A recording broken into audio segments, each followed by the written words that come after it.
Awesome. Yeah, we can go ahead and get going here. So, to recap from previous week, what was that? Week 7? Are we on week 8 now? Or Yeah, session yeah. 8? Cool. Yeah. So in session 7, you guys were pretty much minding your own business after you had come from the countryside and helped take care of some business for the Emerald Enclave. In which case, you were traveling back and everything seemed pretty normal. You went back to check the progress that was happening with your actual bar. When suddenly a gigantic explosion just ended up actually taking place in Troll Skull Alley.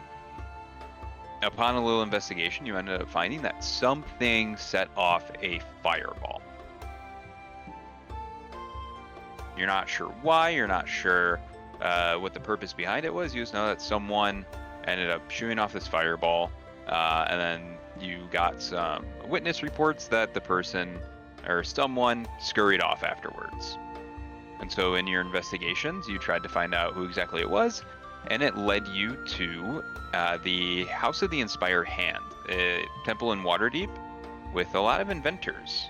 And you ended up catching word of a nimble right.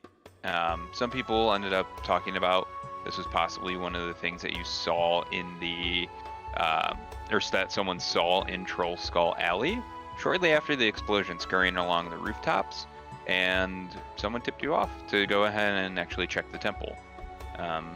During that process, you ran into a wonderful little inspired animatronic sort of creature named Nim, who is a nimble-right.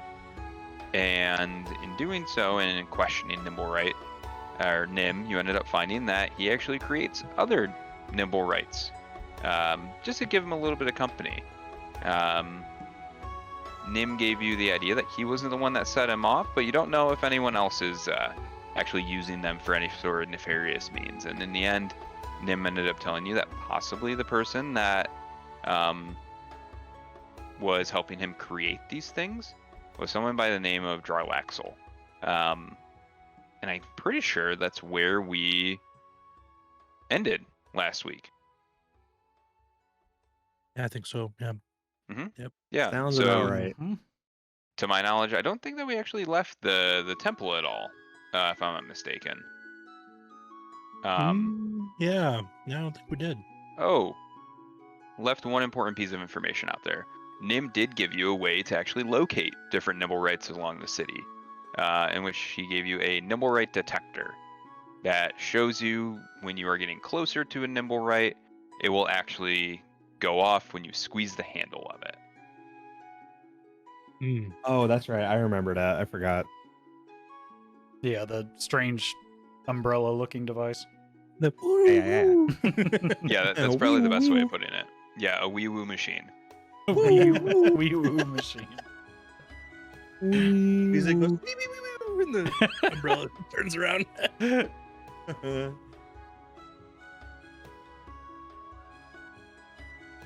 Oh, perhaps we should take this device and try to find this other nimble right. Perhaps this Jarlaxle as well. Seems he's caught up in whatever set off that fireball in the alley.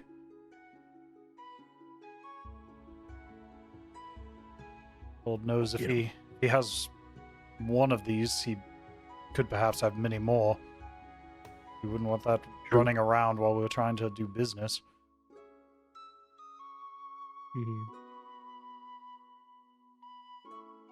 So as far as that device, it does it detach, or is it just makes motion when you pull the trigger and you're nearby a nimble right? Okay.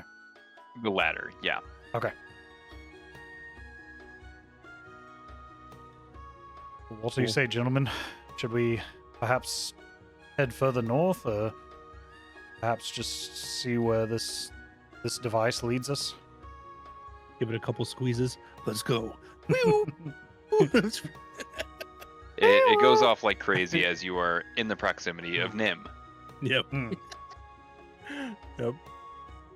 I believe that's a false alarm, but we should perhaps get a little further away from here with all these devices and then see what we can find. Yes. Can you refresh my memory, Balsamic? Did they mention a direction last time? Direction of This Jarlaxle, or somebody mention a... Gotcha. No, no one ended Okay. up mentioning. All that you were able to get from Nim was just the name Jarlaxle. Okay. As far as any other useful piece of information, and Nim did not have anything else for you. Gotcha.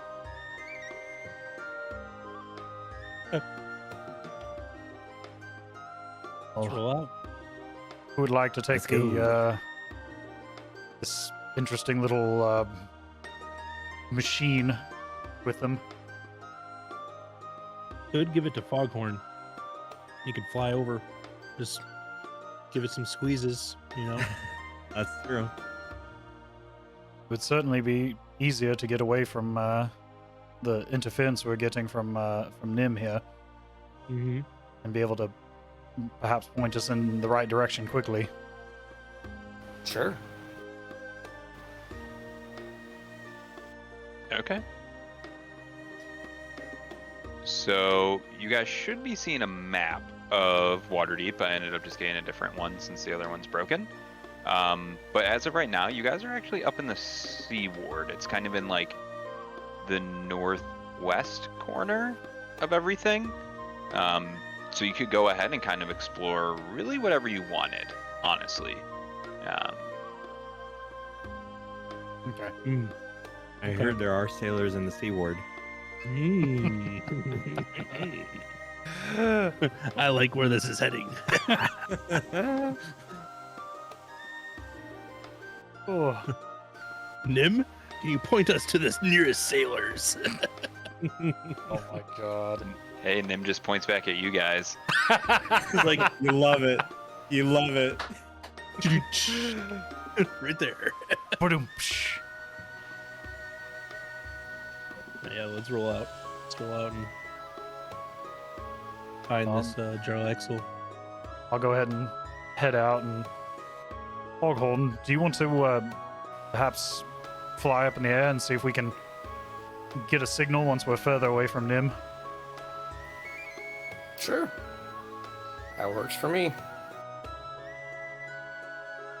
Well, I'm going to start, I guess, heading north away from where we are. Are we in this... Where exactly? I see Dock Ward and Southern Ward on the map. Are If you go further north from that, Uh-huh. you are in the Sea Ward. It's just west of the actual North Ward. Okay. Hmm. Oh, see, okay, I'm in the So wrong we go part north. of the map. North will be in Yeah, the Field Ward. gotcha. Mm-hmm. Okay. That works. We can check north first. Yeah. Well, we've got quite a distance to cover, but right now we're getting false alarms, so the further we can get away from Nim, initially the better. And once we aren't getting pointed back towards this building, we'll know we're heading in the right direction. Hmm.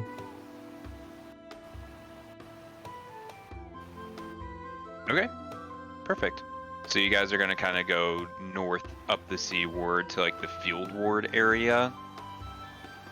I think so. Yeah, I'm okay with that. Makes sense. Yeah. Okay, cool. Yeah, so as you guys start traveling a bit north, and as Foghorn is flying over all the houses, you definitely do make your way up towards the Field Ward. It's kind of the northernmost part of the city, and it's actually the poorest living conditions. It's kind of has all sorts of crime that happens in it. It's a very destitute area of Waterdeep itself. As you're flying over, it doesn't actually seem like anything's really going on with the detector whenever you give it a squeeze.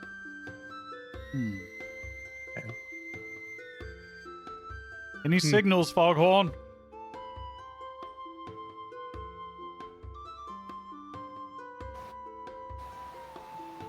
I was shaking my head no, forgetting Okay. that That the you camera's can't not see on. me. Yeah, And he's pantomiming. yeah. Like, ooh, I give a thumbs down with my feathers. Hmm. Okay. Where should we check next, gentlemen? Well, if I was wanting to lose someone quickly, perhaps heading out towards the open sea and the docks, someplace where people and items are moving quickly and often. Hmm. Okay. Couldn't hurt to look. Yeah, I guess. Yeah, we'll head back south through the. Should we go through the North Ward or the Castle Ward on our way down? While we're checking. Well, our most direct route would just be go due south towards the North Ward, Hmm. Okay. since it seems to bisect the city as we head further south, and once we start to get a signal, we can head in that general direction. Okay. Sounds good. Balsamic, what approximately what time is it right now? So it did take you guys a little bit longer to kind of make your way up to the actual temple, as it was kind of in the entire opposite part of the city that you guys actually have your tavern in. So it took you a couple of hours, and then just speaking with Nim, as well as the caretakers of the actual temple. It's about a little past actual afternoon here, so about 1 or 2 o'clock or so.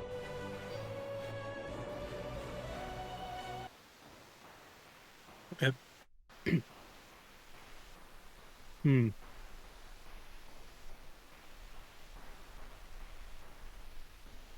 Yeah. No. Now let's just head south, I guess. That works. Cool. So you said heading south through the northward, almost like bisecting that whole part of the area. Yeah, whatever this main street is going Big north. old road. Yeah, going straight down from the field ward. The main, I don't know what road that is. It's really fuzzy on the image. Yeah, it's super fuzzy. I really wish that the regular map, since it's so high res, actually worked. Yeah, but it's the high road. The high road. Okay. So yeah, just gonna kind of head south down the high road.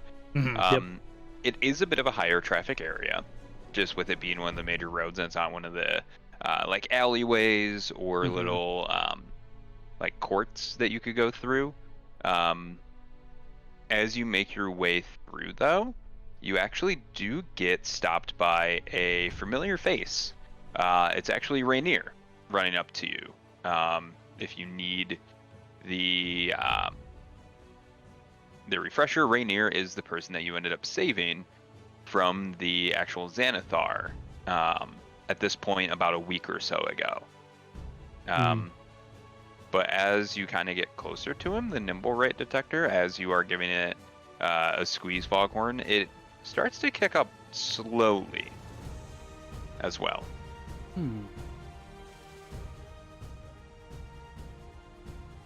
Afternoon, Rainier. How are you doing? Oh, I've been looking for you. I got some information. I heard that the fireball had gone off in the alley. Yes, it was quite a startling moment. We're actually trying to perhaps figure out what occurred. We're a bit worried with something like that going off so close to our most recent investment. I understand. I think I know possibly why it would have happened. Oh, do you now? Do you remember the stories that you heard about the stone? The stone of galore? Yes, it was like a treasure hunting device, some sort of magical item. The one you said that was merely a myth of sorts. To my understanding, it was, but when one of the lords of Waterdeep was working with my father, he brought this upon him and wanted to talk to him a bit more about this this great magical item, and if he knew anything about it. And my father is a trustworthy individual, and he didn't want to be surrounded by anything that could possibly give any sort of danger to me, to the family, to his business. Once someone heard, though, that my father knew something about it, they sent spies, not sure who, but our whole family was just followed. Spies used to hound me all the time, and I ended up getting the name of one of them. It was a small gnome individual named Dalekar. He would watch me for months on end, and I would always see him at all the bars that I would gamble at, and just all throughout the city. Then suddenly, about 10 days ago, the spies were nowhere to be seen. It was kind of odd that they would suddenly just be taken off of me. But I was able to talk to some of Dakar's friends that I would see with him, and apparently he was actually on a special mission to retrieve the stone and thought that I knew something about it. He was a bit frightened, though, as the Centaurum and Xanathar apparently were also looking for him as well. So this gnome isn't associated with the thieves, then? Not that I would imagine. He didn't have any of the markings and never really hung out with any of them, but when he had heard of me getting kidnapped, he wanted more information from the people that had saved me, to see if maybe they knew anything. I'm assuming he was looking for you, and that was the reason why he was going down to the tavern, was to possibly speak with you. And to my knowledge, he was going to actually pay you for the safekeeping of the stone. It seemed like that he had actually found it at some point, when suddenly, from everything that I've heard going on down there, the fireball went off, killing him. And I would assume if the city guard didn't find it, someone might have the stone itself. Can't imagine that they would send an assassin and not be able to retrieve the stone. Brinya, are you familiar with any individuals that might employ autonomous devices? Nimble rights is what we were told they were called. Are you familiar with anyone who purchased these in town, other than the sorry, I can't remember the name of the place. House of the Inspired Hand. Yes. Someone beside the That's Inspired the Hand one, that maybe. might be employing these devices. Not to my knowledge, no one would. The only time that I've seen the nimble rights were during festivals, but I can imagine that anyone would create them for anything in particular besides the house.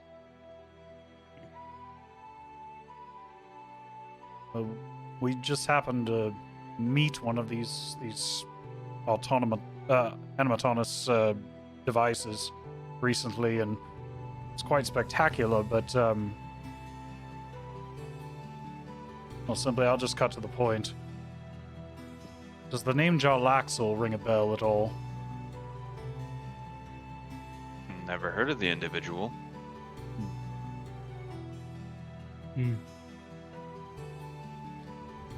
You also mentioned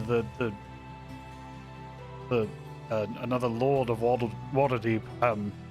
Forgive me for my ignorance, but I'm not as familiar with politics in general. I tend to stay quite clear of them in most cases.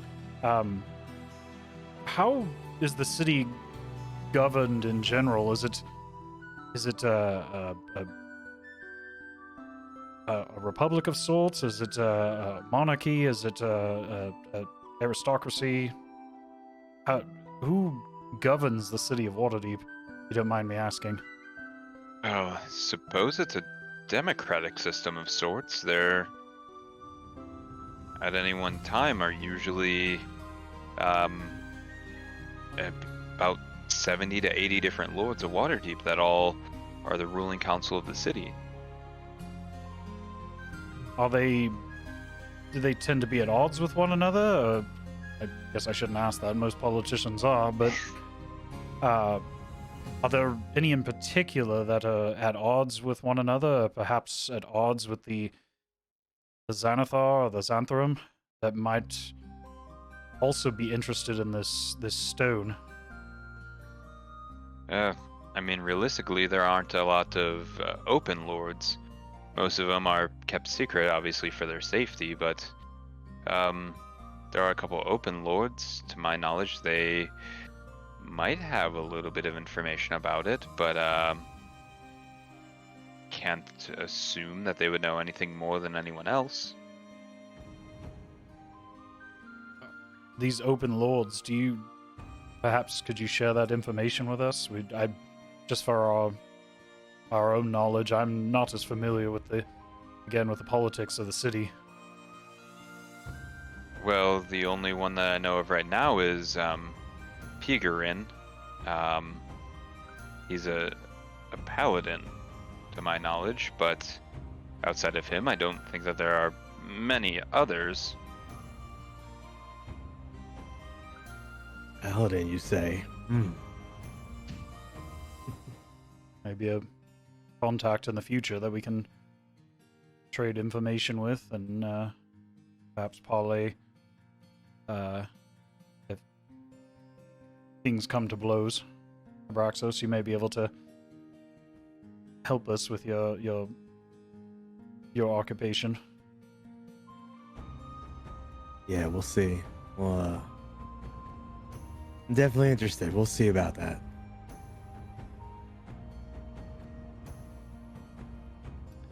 Do you know of any other groups besides the Xanthrum or the Xanathar that operate on the more gray seedier section of the economy of Waterdeep, Brinya, that might be interested in this stone?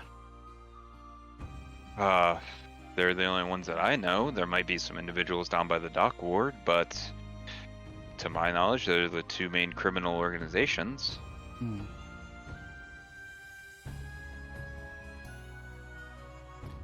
This gnome, this Dalekar, was coming to speak with us. That puts us in a rather uneasy spot. We wouldn't want an organization thinking that we're possibly toting around a valuable item. Or did you say the stone itself was already supposedly stolen from this deceased gnome? I would assume so. You don't send assassins unless you're going for something in particular. Fair. It's a good point. They certainly did their job, along with an unnecessary amount of damage and unnecessary amount of death. Certainly not something I can ever forgive. And I'm gonna look up and kind of nod to Foghorn, hoping he's seen something on the machine radar.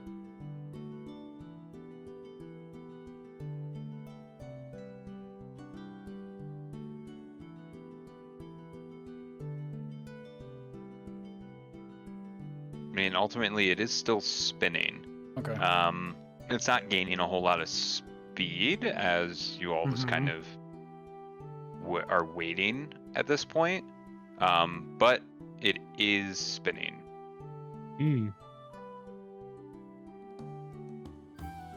Well, that was excellent news right now. We appreciate the information, and we hope you're doing well after your incident. Trying to lay low a bit. I could imagine. Please give our best regards to your father.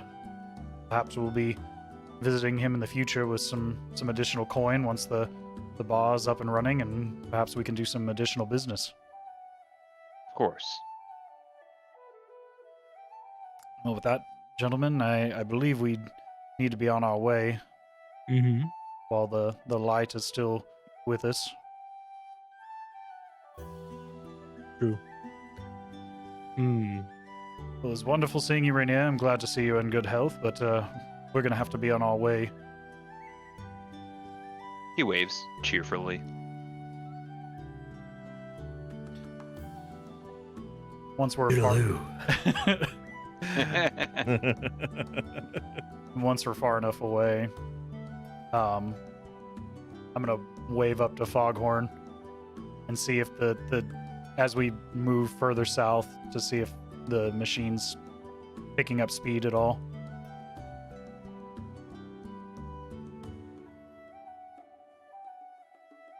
Yes. Yeah. As you guys kind of get closer or further and further down south on the high road, it does seem to be picking up more speed. Okay. Okay. I'll at least alert them to that being the case. Thank you. Yeah. 1 flap for yes, 2 flaps for no.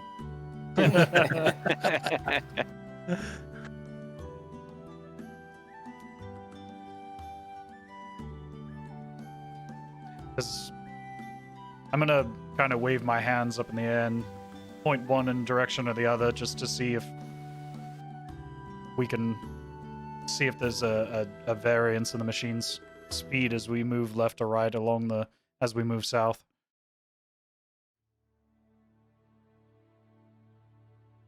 Okay. So in this case, I'll just say west or east. Doesn't seem like anything happens too terribly much as you go west. More so kind of closer towards the actual seaward that you were at previously. However, when you start going east off of the actual high road, it does seem to be kicking up a bit more than nimble right detector itself. Hmm. So that away from the coast then. Yeah, more Okay. so, yeah, on the eastern side. Gotcha. Okay. So whereabouts would you say we are, like right now on the map? We've been, you think we're around the market area or? No, so you're a little bit actually west of the market area. Yeah, I wish that this was a better resolution photo. But yeah, I'm sorry, not west. You're a little bit further north of the actual area. Where it actually has like Northward printed, that's about there. where you would be right now. Okay. But yeah, So but as you guys travel east a little bit, it kicks up a little bit more. So kind of in the Okay. direction of that marker that says the Sword Maiden. Yeah. Okay. I'm gonna casually point further east as we go south. So we're kind of, stepping, a couple streets over to see if it continues to speed up as we move east. I guess southeast.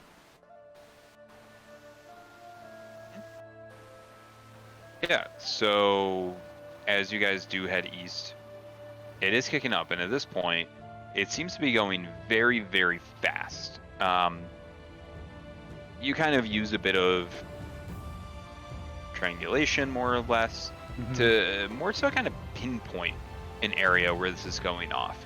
It actually seems to be going off in a fairly decent-sized house that you actually are now in front of.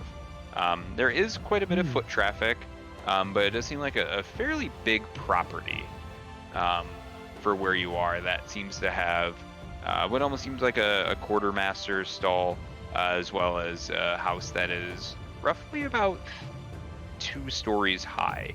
But it is on a massive amount of land for something that you wouldn't really expect in the middle of Waterdeep. Okay. Well.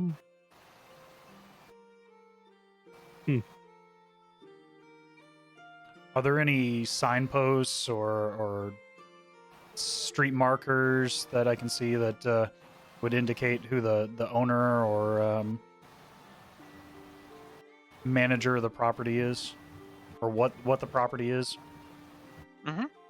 Yeah, so there's actually a name on it, possibly just for package or parcel delivery, but it's says House Garland, Garhund on the outside. Seems to be like a family home of sorts. Can you spell that one more time? Yeah, Garhund.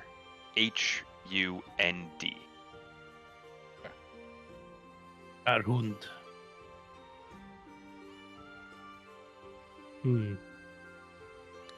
Well, Foghorn, we may need your assistance. Please come down. Mm-hmm. I'm gonna wave and then just kind of give a an X marks the spot signal. And I'll be waiting with a warm embrace. You summon your bird via air traffic control means. I start to go down and fly over them once and give them the finger, do a lap, come back around, and then I land. Oh man.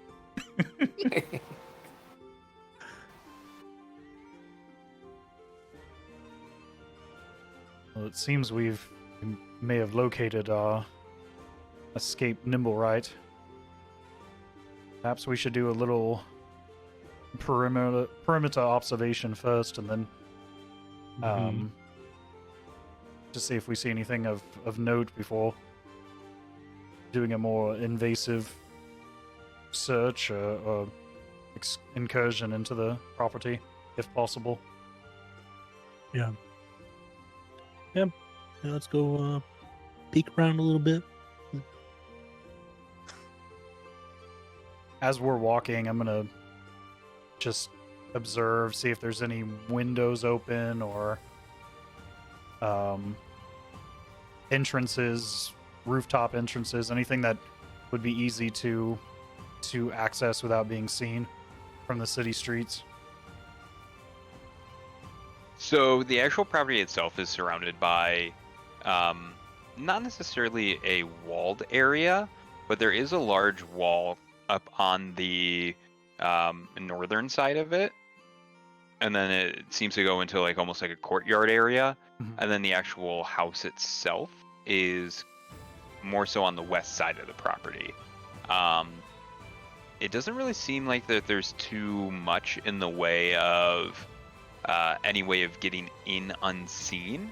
The whole first floor is pretty well tightened up, and the second floor, it seems like whatever windows there are have either drapings over them to stop anyone from looking in, or shutters just to kind of stop anything. Are there a lot of street lamps or gas lamps or torches placed on the property or around the property? There are some just in this actual street. Nothing's lit yet because it's still before nighttime has actually fallen. So there are some. As far as actually on the house itself, there's not really a whole lot on the outside. You get a feeling that possibly, especially since you have a bit of an overhead view of the property already, there would be some actually in the courtyard area. Okay.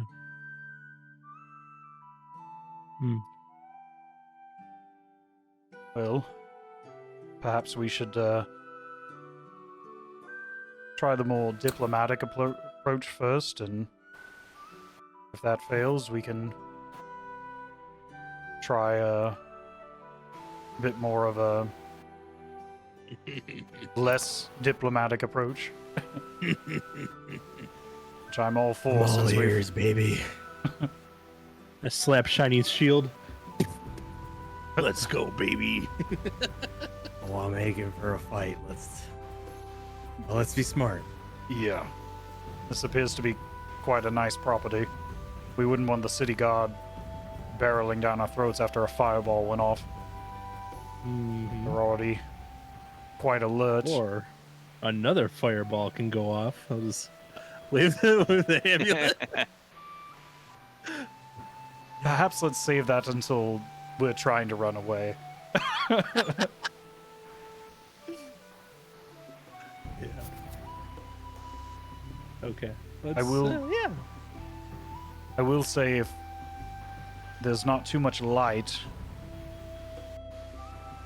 and we don't get a warm reception after greeting them appropriately, I do have another option that might make infiltration a bit easier. Mm-hmm. You tell. Well, I'll save that little token until the time comes. Okay. But if we can approach and find our quarry without barreling in, that might be the first approach and the easier of the two. True. Does there seem to be any guards around circling the perimeter or inside the courtyard that we can see? Or anybody greeting people if they approach the property? So there's no one outside of the property. Since you ended up getting a bird's eye view, both literally and figuratively, you do end up seeing that, or you get word from Foghorn that actually inside the actual courtyard itself, it seemed to be maybe like a groundskeeper along with 2 mastiffs, and everyone's pretty quiet.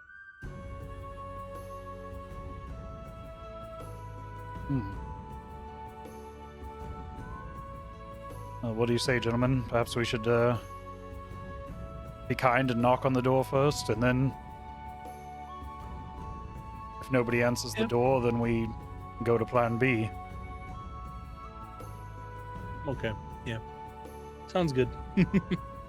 Is there a gate or like a public entrance on one of the sides of the property, or the entrance to the Yeah, courtyard?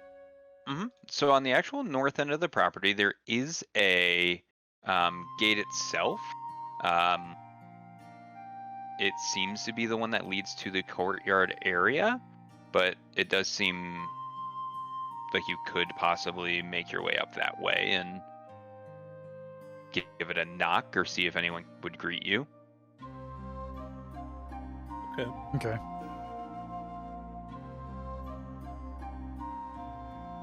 So I'm gonna go up to the gate and just give it a firm but casual, slam to see if anyone's will respond. Okay. As you do, it doesn't actually seem to give any sort of response.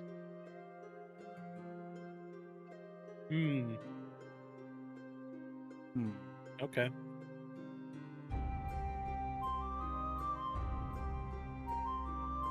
I assume it's locked. The gate. You give it a tug and find out.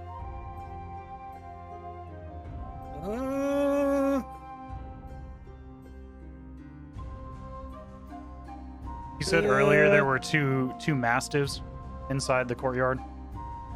Yep. Before we test the gate, I'm just gonna call out and see if anyone's responds. Hello? Is the property owner available? Hello? Go ahead and While make he does a... that, I Go get ahead. some. I was gonna say I get some fried chicken ready in case we need to distract the dogs. I like it. Thinking ahead. That's I an thought you were idea. gonna go ball bearings on this, but I'll definitely take that. I thought that was coming too. I was like, oh shit, here comes the ball bearings. Ball bearings are in the chicken. Ooh. Oh wow! Okay. Chip the that's 2 dog's for 1 teeth. special. What were you asking for, Balsamic? I didn't. If someone other than you can actually make a perception check. Okay.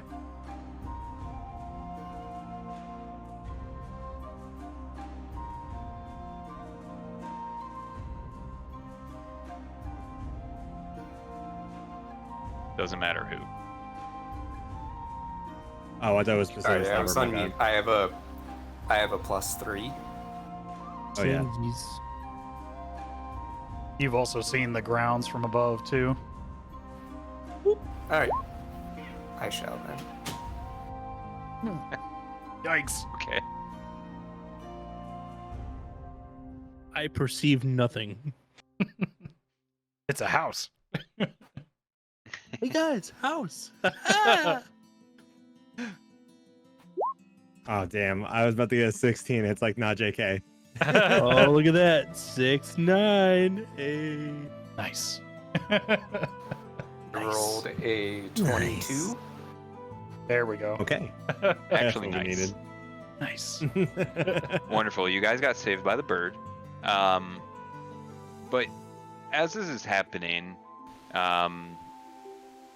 Foghorn, you do notice that there is a balcony area, kind of amongst trees that are actually in the courtyard.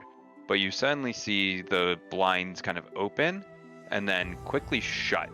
You weren't necessarily able to get an idea of who would have opened and shut it, but you do know that there is someone at the very least inside the house.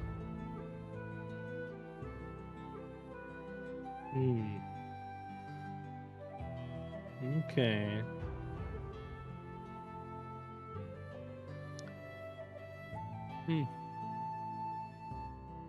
And the groundskeeper or the mastiffs didn't seem to pay any mind to us yelling hello, you know? They didn't seem to come over. No, oddly enough, they didn't seem to really kind of take note of it at all.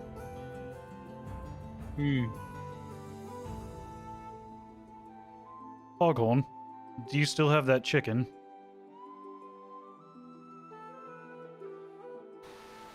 Yeah, I do. I got 2 pieces ready.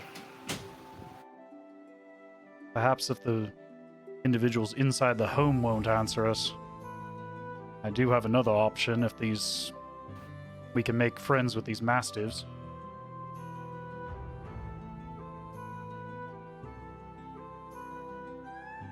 Like where this is headed.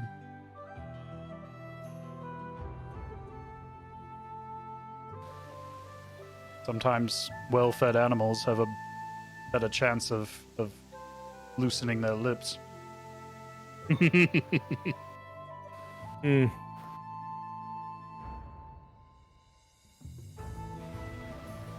Vale, do you speak dog? Oh. I have the spell Speak with Animals. Okay. Well, I mean, with our help from our dear friend here, yes. Okay. Fantastic.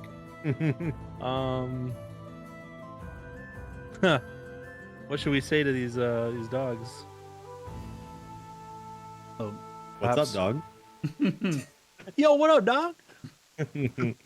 Hey, fam. Got some chicken.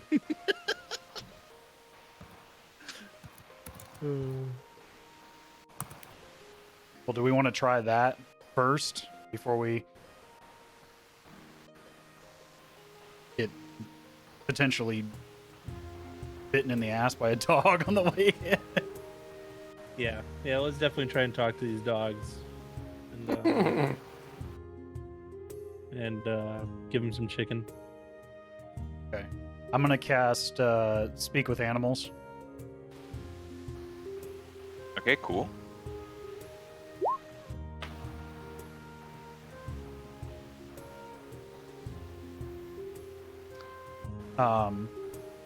So I take the chicken and give a little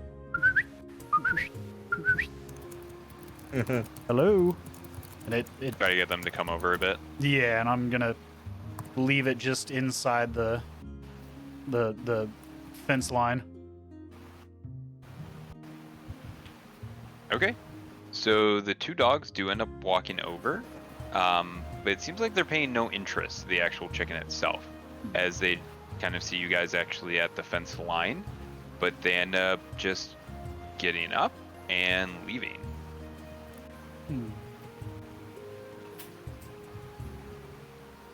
In canine, I'm gonna say we have quite a bit more food if you're interested. Oddly enough, doesn't seem like they have any sort of interest at all in the manor.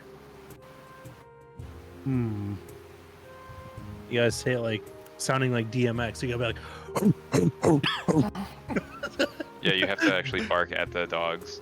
Yeah. And then ask them what you really want. yeah, what you really want? Oh, oh. Right. That's how you're going to be. I didn't realize I was dealing with pussycats over here instead of a bunch of canines. Oh. Oh, he went there. Oh, Oh, snap. oh, snapping off. Yeah, so you are going absolutely hog wild here on these dogs, but they seem to absolutely have no recollection that you were saying anything to them at all.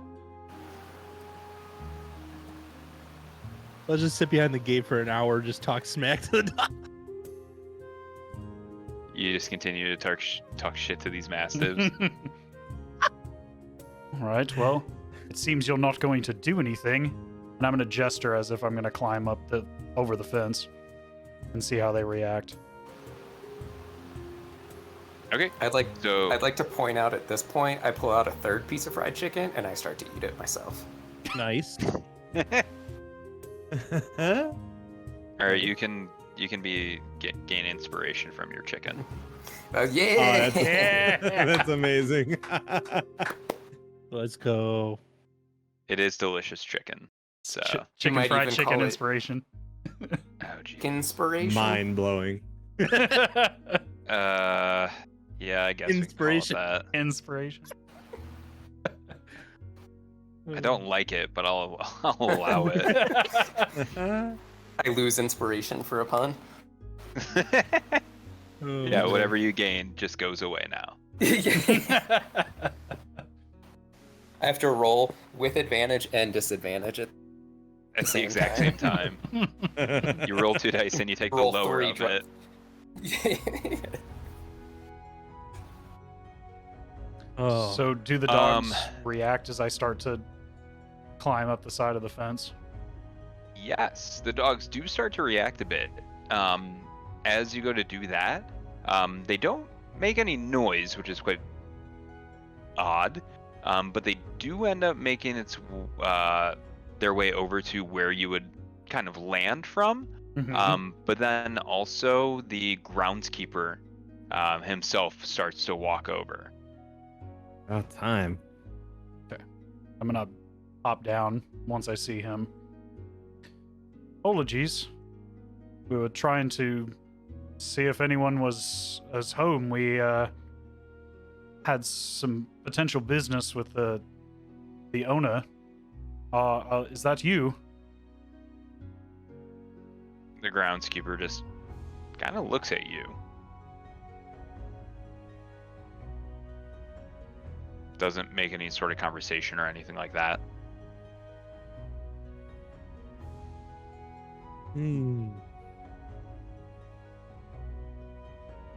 All right.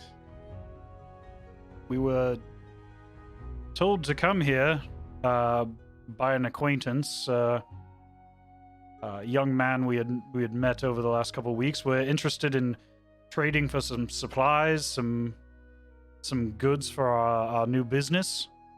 And your name was, or this property was dropped. We were hoping to strike up some potential business. Is are you the master of the property? As you ask the question, the individual still makes no audible noise and just seems to be standing there. Hey, Okay. Foghorn, can you pass me the device? Sure.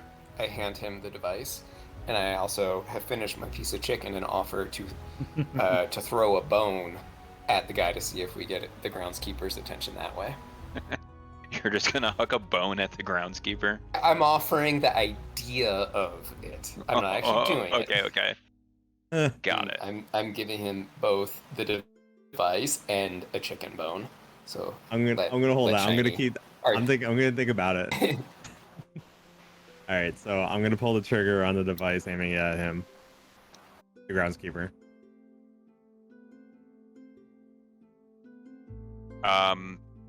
So the actual nimble rate device, it seems to be going crazy at this point. It is going very, very quickly.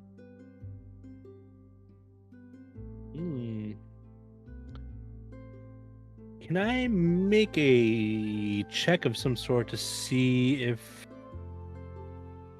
it's the groundskeeper is human?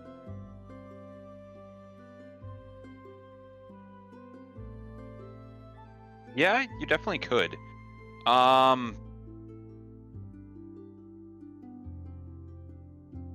Go ahead and make a roll. Let me look over her list to even think of what would be the best. Maybe investigation, or I don't know. Probably either investigation or perception, but I don't. I would trust Balsamic's point of view. Yeah, that would be fine. I would go ahead and make a insight check. Insight? Okay. Yeah, go ahead and make an insight check. 14. 14. Okay. Mhm. So as this happens and as the sun kind of starts to shift in the actual air, shadows start to fall over the actual property from the gigantic trees. And while they don't completely envelop the groundskeeper or the mastiffs themselves, you do kind of notice that it doesn't seem to be a humanoid that you're dealing with exactly. Okay. All right, boys. Looks like this is not the owner of the property, and definitely not human. So I don't think we're gonna get any information out of this figure. At this distance, can we see if this groundskeeper has any visible damage or injuries? Like to himself? Yeah. So you don't really notice any visible injuries, but what you do end up noticing is that it almost seems like that this thing, this groundskeeper, doesn't seem to be, I guess, exactly healthy. It's mostly covered with clothing, but it seems to be very frail in a sense, and almost that the clothes themselves seem to sag off of the groundskeeper's shoulders, and that the dogs themselves, while mastiffs, you know, are very, very big animals, they seem to just be very thin. Gentlemen, something's not right here. Those are big dogs. I've never known an animal to turn down a free meal. Very true.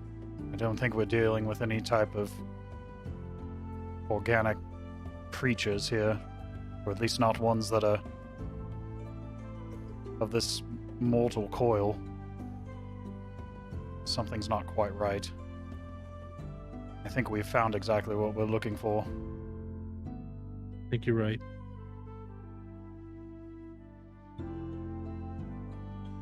I'm gonna step back away from the gate. Is there a segment of the wall that is not like a solid like masonry section of the wall, or is it all just in this portion kind of visible wrought iron fence? It's all pretty much just a fairly big fenced-in area. The fence themselves kind of stretch. It's stone fence. Okay. And they kind of stretch up about 16 or so feet in the air. And then in front of you, the gate is actually just kind of wrought iron gate. Gotcha.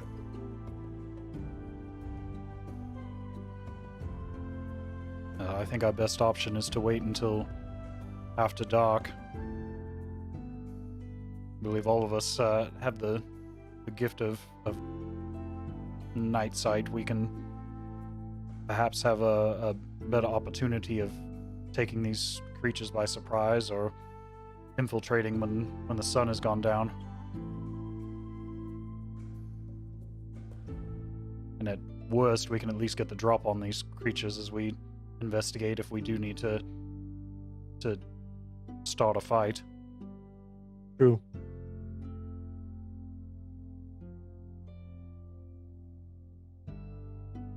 Okay. So you guys are thinking about just kind of waiting until nighttime, you said, to... Yeah, I think that's gonna be the best. Yeah, it's kind of what I was suggesting. Okay. So you just kind of want to stay actually in the area itself, but leave the immediate vicinity of the actual property? Yeah, just kind of walk around the area a bit and kill a bit of time. Maybe observe from a distance to see if I spot any other potential points of entry or any movement as we kind of circle the area. Sure. Yeah, so as you guys kind of leave and the night kind of starts to take over, it doesn't seem like that there's really any coming or going from the actual facility itself, or at least from what you could see. No one was going in and out of the gate. And it seems like everything is pretty normal for the most part.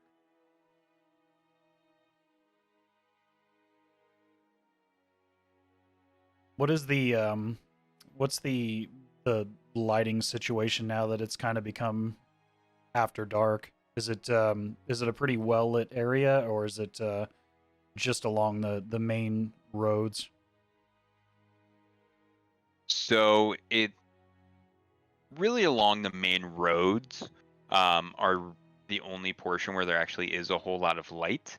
As you get a bit closer to the property, you do see some light actually coming from it itself. But as far as the street and everything, it seems to be more so kind of relegated towards the main roads themselves. Okay.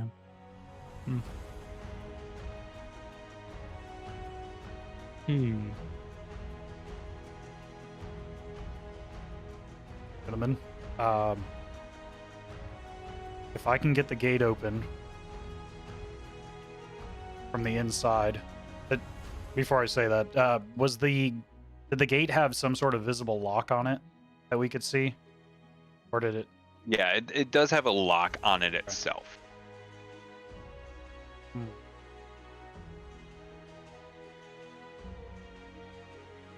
It's the one time I wish I had bought thieves' tools. Do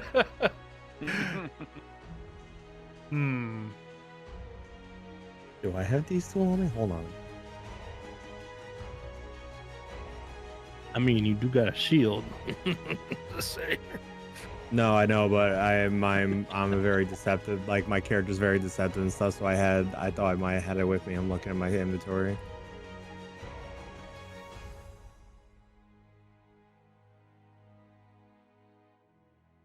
Oh, the map is No, I don't have that. I do have smith's tools.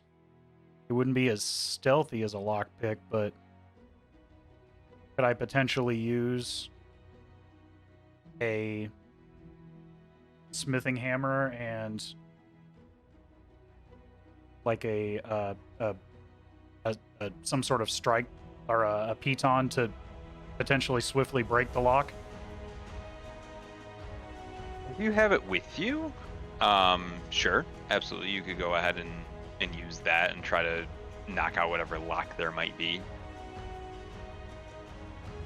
I think I have it with me.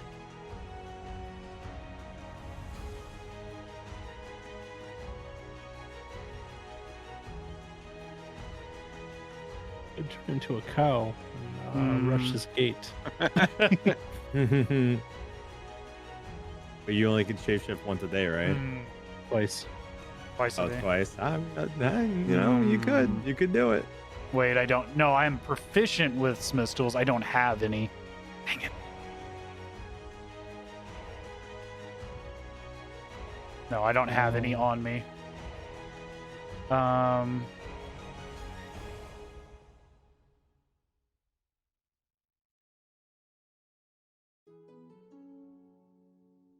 Maybe we could always rely on old reliable here. I'm ready to go.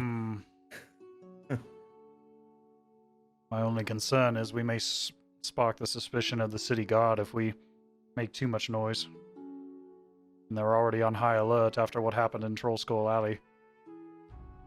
That's fair.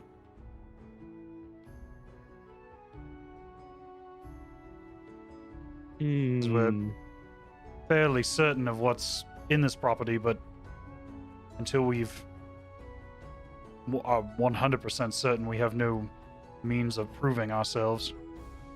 If the city guard are alerted and storm in after us.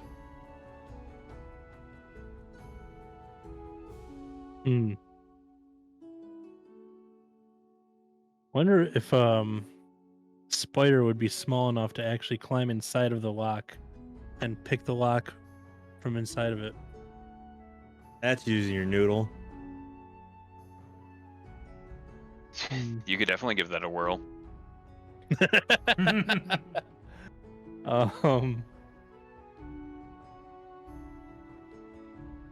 All right. Yeah, let's do it. I'm gonna turn into a spider and try and climb inside of the lock and see if I can fit inside of it. How We'll see. big is the spider? Does it give you like a size? Typically, it would be like right underneath the actual name of the creature. It would have like size and then what kind of thing it is. Shit. Or if you have it up on your stream. Here, I'm gonna have to look it up on D&D Beyond or something. Another question while he's looking for that. The lock, was it like a padlock or was it some other type of lock built into the gate? So it just seems like a lock that's actually kind of attached to the gate itself. Like it's a part of the gate? Yeah. Okay. Okay. Spells. They're spider. If it's a normal spider, it'd be a small or a tiny creature. Tiny. Okay. Okay. Yeah, it's just a regular spider. Okay. Yeah. So if it's a tiny creature, then you could absolutely go ahead, try to crawl into the lock and see if you can jimmy it open. Yeah, I'm gonna do that. Sounds good. Okay. I'm just like, I got this, boys. Go ahead and make a dexterity check. Just roll a base d20 and then it will be +2. Okay. Oh shit. 6.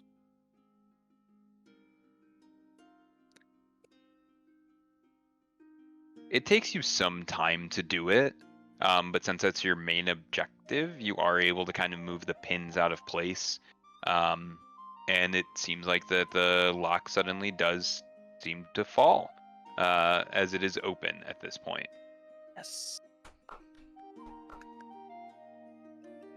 Big brain. Big brain man.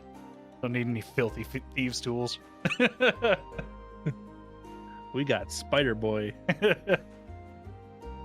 I'm gonna stay in my spider form, and I'm going to climb on. Who wants to be my my faithful steed? I'll take you with. Okay. I was hoping so because I'm really hoping for some fucking Ant-Man shit when he fucking shoots or something. I'm really hoping that happens at some point Put him on tonight. the bolt. Put him on the bolt and fucking fire. Just fucking shape just like, into a bear or something. Just like Just jump on bear off the arrow. Yeah, I'll do Oh, it. I'll jump God. into a fucking bear. Just And just maul someone's face off. oh. Well, now that we said it, we Okay. have to do it. you have to do it. It was put out into the ether. Now we It gotta was do destined at this point. Or it could be a cow. A flying Oh, cow. God. You know what? I'm down with either. Holy shit. Love it. Well, as he's climbing out of the lock, I'm gonna carefully, as quietly as I can, remove it, slide it off, and try to open the gate as quietly as I can. Okay. It is an iron gate that's open to the elements. It does make a sound as you start to push it open. But you have it open now to the property. Along the outer perimeter of this wall, is there any shrubbery cover that I could use to discreetly kind of walk the perimeter of the interior wall? So as you kind of make your way in, it does start to open up a little bit. Do you guys have a map up right now by chance? It's just black for me. Yeah, it's just black. What the heck? Yeah, same. Do you see your character tokens or anything? No. Nope. Nope. I thought I got to work. Holy shit. Oh wait, nope. I see. Oh, yeah, in Did the you see it now? very I bottom had to corner. scroll down. Yeah, Oh yeah, go ahead and scroll down. yeah. Let me move Ah. things over. Ah, Well done. it works. Cool.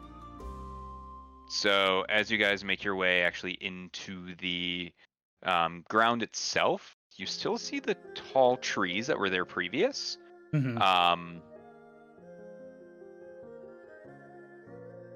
But as far as anything else along the wall, you don't really get a feel for that at all. The only thing that you really kind of see are the walls for the actual house, and then it seems like more sort of trees that kind of make its way out.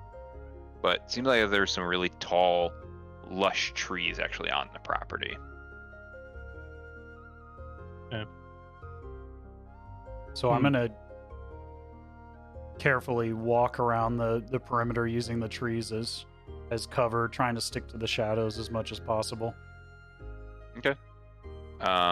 You should be able to move your token, Okay. possibly. God bless. That's out past the gate. Oh, is it? I think Oh, you we're would've came in inside. now. Okay. Gotcha. Yeah, you're now inside the actual location. So Gotcha. That's right. We were Yeah, on I the can move north mine. side. Okay. Let me see what. I'm hanging on your Right. shoulder, so I'm coming with you. Okay. I forgot about that. Yeah, I'm gonna kind of stick to this outer perimeter as much as I can. As I'm doing this and coming around this tree here, do I begin to see any movement or anything? I'm gonna stop. No, just you don't on see the- any movement past Okay. it at all.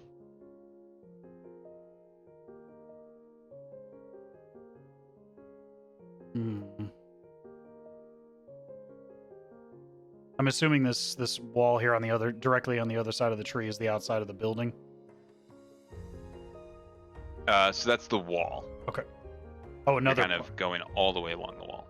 No, I and mean then the that little dotted outline is like a walking path of sorts, and then yeah, that would be an actual doorway okay. for where your mouse is now. So pretty much due south from where we're at. Mm-hmm. Yeah, exactly.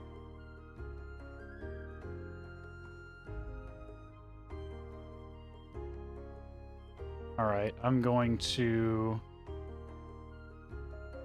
So where's the actual trunk of the tree? Is it just like kind of dead center in the biggest part of it? It's what's casting the shadow there. Oh, okay, that part. Okay. Yeah, that's the actual tree itself. Okay. I'm gonna move as quietly as I can to the side of the tree and just see if I see anything. Go ahead and make a perception check for me. Okay.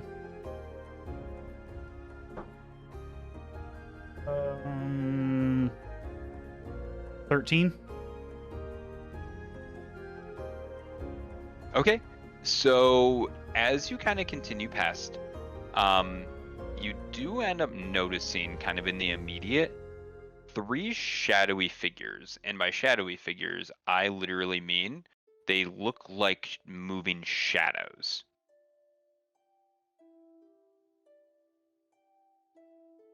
Tiny's excited. Oh, I'm ready. I'm fucking ready. Better walk your ass over here, boy. Can I tell from where I am right now approximately how far away they are from the trunk of the tree? Right now, so your vision is about 60 feet. They're pretty much right outside of that, or right at that range, more or less. They're 60? just kind of on the outskirts, kind of going along the actual path itself. Okay. And here's what they look like. Oh. I love broken image on my web browser. Really? I got. No, I had to click on the broken icon and then it loaded it. Okay. That just was funny. I just was like, oh no, a broken JPEG? Oh no, I'm so That scared. is how it would work. Yes, yes, yes. So they're right on the perimeter of 60 feet? Yeah, they're right at about that 60-foot range from what you could see from them. Okay. Because my dark vision's gone up to 90 feet at this point. Oh, it's 90 feet now? Yeah. Ooh, he can see forever now. Then you can clearly see 2 of these things. Okay. I'm gonna silently motion to everyone, and then I'm gonna carefully draw my longbow and just wait as everyone else has time to kind of gather. I go up. Flap, flap. Okay, Oh, so he's now flying. you're flying. Cool.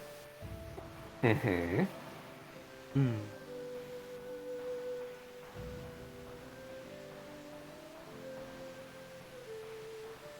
So at this... Okay. You want me to hop on your arrow?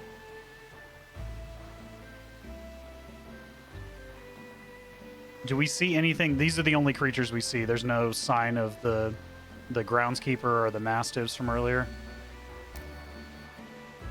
Nope, these are the only 2 things that you see right now.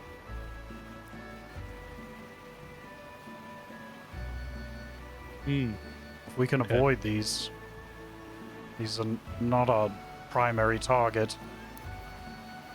And we're quite close. Is this a door or a window that's right here by the building? That would be a door. This is the door? Okay. I'm gonna, as carefully as possible, try to get down to this door at the end and inspect to see if it's open or unlocked. Okay. let's see here.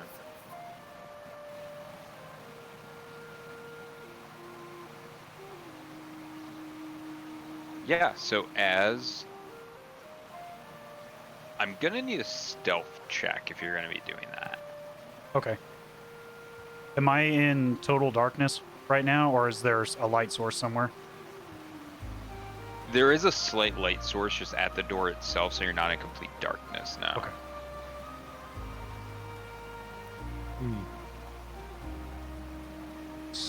What is the modifier? Okay. 21. Okay. Yeah. So you're able to check the door, and it does seem to be unlocked. Nothing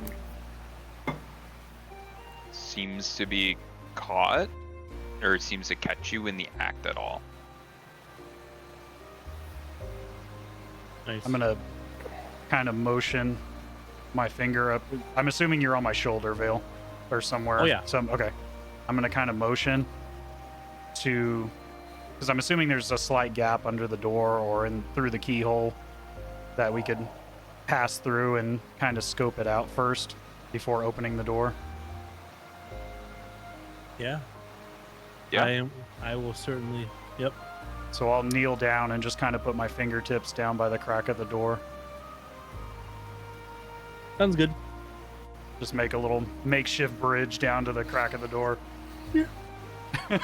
Such a lovely little thing happening right now. Pat me on the head. All right. Yeah. I'll go underneath the door. Sounds good. Okay. All right. So as you enter that area, you do see with all of your spidery eyes, quite a few what looks like to be armor stands. There are a few bunk beds, and seems like several different areas for holding different armaments, or as well as like little locker areas for any like personal effects. Everything seems to be taken out of there now, though. The armor stands are bare. There's no one actually inside the room itself. And any sort of weaponry would have been kind of pulled off the wall. Okay. Can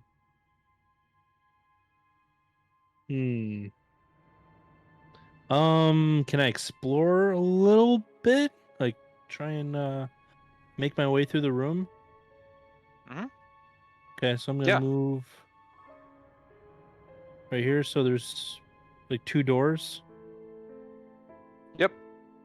Yeah. So there's a door kind of closer towards the door that you came out of, as well as one to the direct south. As you do get further in, you do get a sight of more and more of the bunk beds, kind of along the western wall. It seems like that this little area is big enough to house about 24 or so different people, with a set of like 10 different bunk beds, and then just 4 individual beds, and they all have some sort of small locker at the end of the beds themselves as well.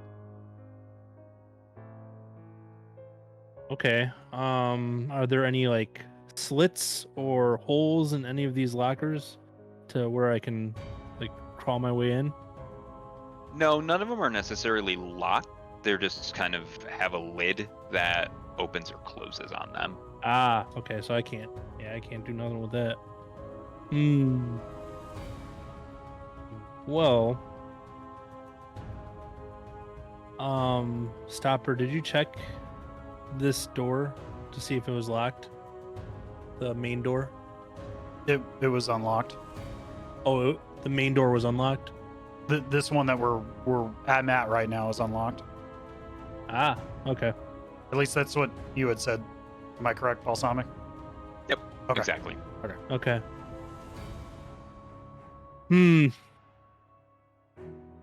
Well,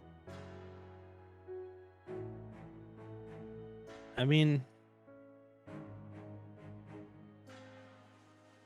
I guess I'll try and see if I can crawl underneath this door right here on the left side. Yeah, you can go ahead and definitely do that. Seems to be a little keyhole that you could possibly make your way through, or even just the crack at the bottom of the door. Okay. I will crawl through the bottom. Huh. All right. Yeah, it's not exactly the biggest room. Seems to be just an extra storage room, to where there's just seems to be boxes, kind of wooden crates strewn throughout it. Doesn't seem to be really anything of note inside of that room itself. Okay. I'm a little worried to try and check this bottom room by myself. I don't know.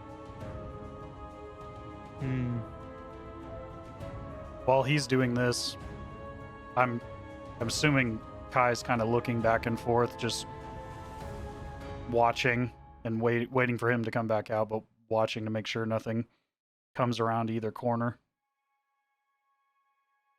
Go ahead and make a perception check.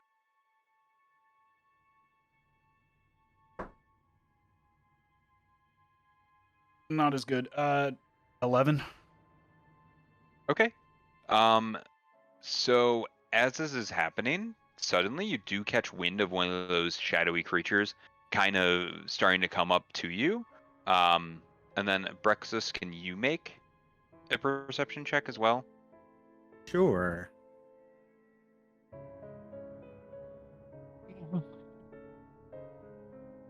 $17. Okay.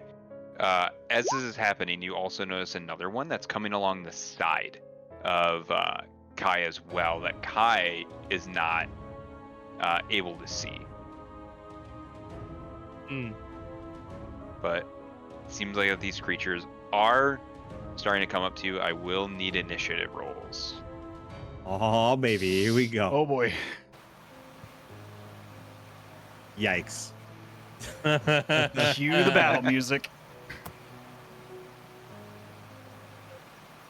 Ooh. 17. Did you say 17, ODB? Yes, sir. Oof.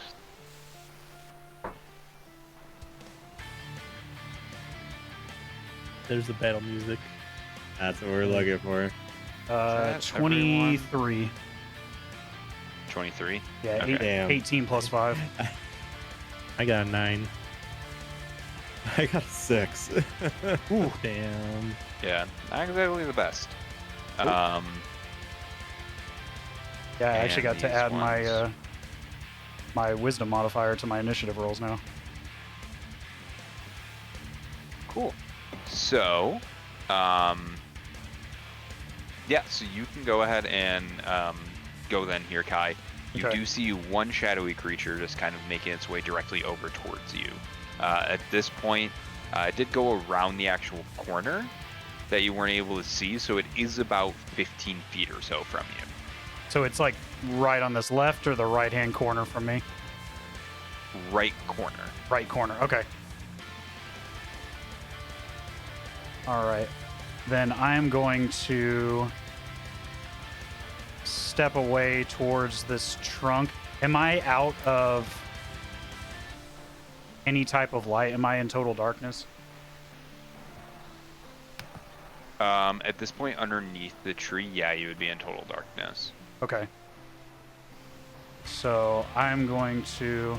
So at this point, Umbral Sight would kick in.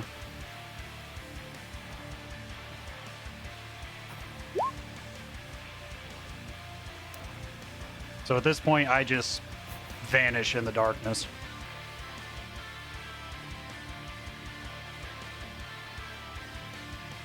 And then I'm assuming that's how it reads. If they're relying on dark sight or dark vision.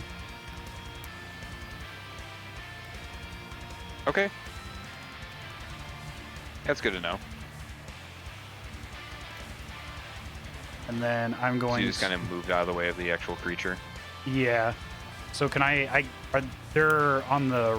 You said it was on the right-hand side over here? Yeah, kind of on the actual corner. So I would need to...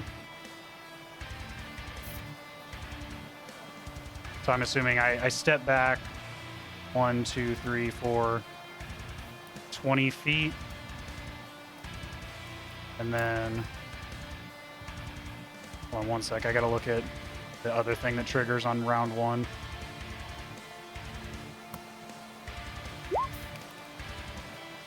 Move over, you master the art of ambush. You give yourself a bonus to your initiative rolls equal to your wisdom modifier at the start of your first turn. Yeah, 10 extra feet of movement. If you take the attack action of the turn, you can make 1 additional weapon attack as part of the action. If that hits, you do an extra 1d8. Okay.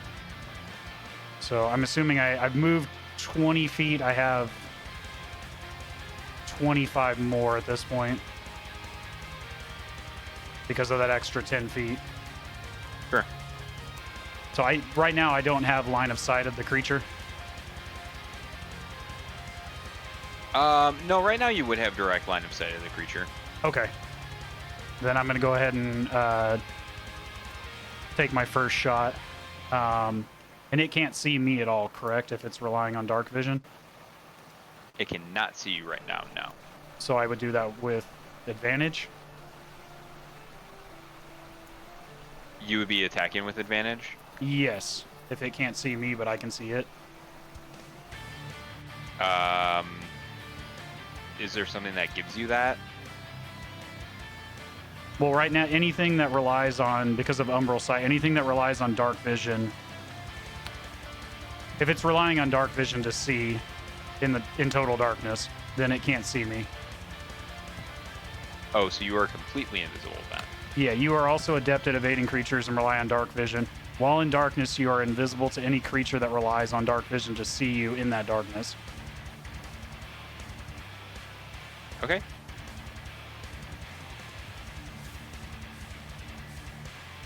So you're not invisible, it just can't see you. So you're stealthed, right? Stealth, yeah. It just can't see me because it's relying on dark vision, I'm assuming. That's why I was asking. Yes, you do get advantage on your attack since it wouldn't be able to see you right now. Okay. All right, so I'm going to string up a shot on the longbow and take my first of 2 shots. Okay. Go ahead and roll for attack. So that was 13 and 9, so plus 7, so 20 to hit. Okay, it hits.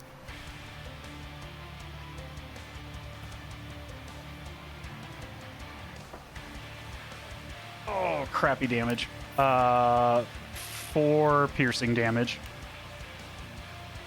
Okay.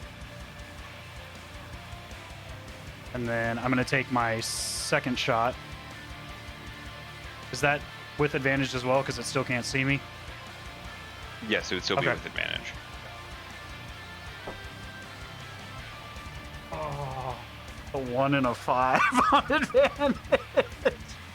Hold on, plus 7, so 12. Okay, 12 still hits. Ooh, okay. So that one would be 1d8 plus the extra d8 from Dread Ambusher.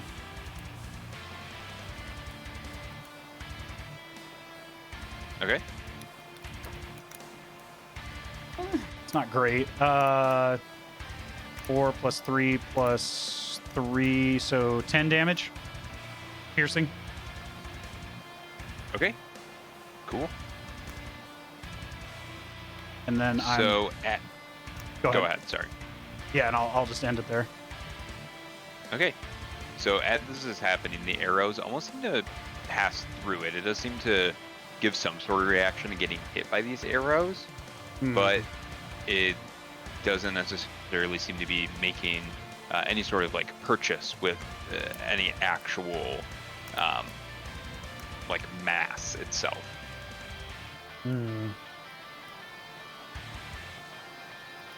Good to know. Okay.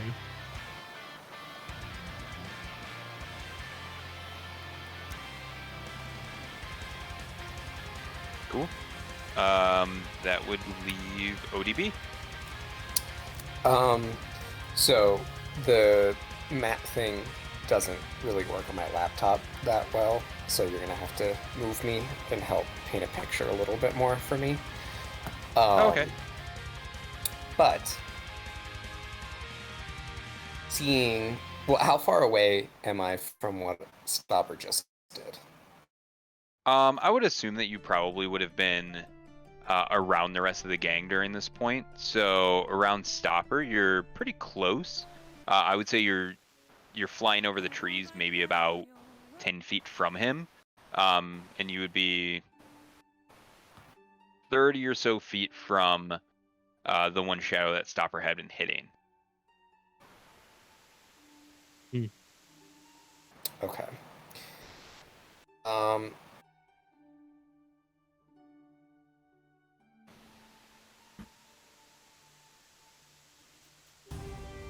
I am, knowing Stopper is the closest to what's going down, I am going to cast... actually, no, take that back. I'm going to give it to Shiny to just make him even more wild. I'm going to cast Shield of Faith.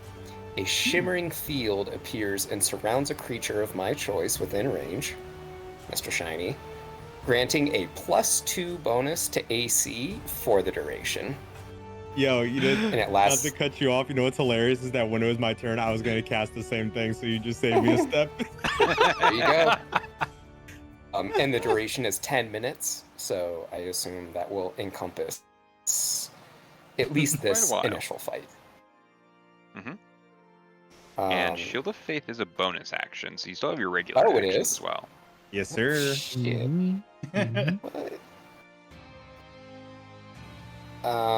Okay. Then I will also do... What is this?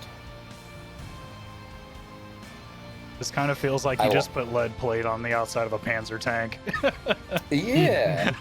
Well, and like, I want to try and fit into my role more as the true support of this group, and especially not knowing what we're fighting quite yet. My other one I'm gonna do is bless. I bless up to 3 creatures of my choice within range. Whenever a target makes an attack roll or a saving throw before the spell ends, the target can roll an extra d4 and add the number rolled to the attack roll or saving throw. Is that for every roll? For the duration of it, which it is only 1 minute, but knowing that these rounds are only a couple of seconds, that should at least allow us to figure out what we're fighting and hopefully dispatch of them quickly. And that's not a concentration spell, is it? Let me see.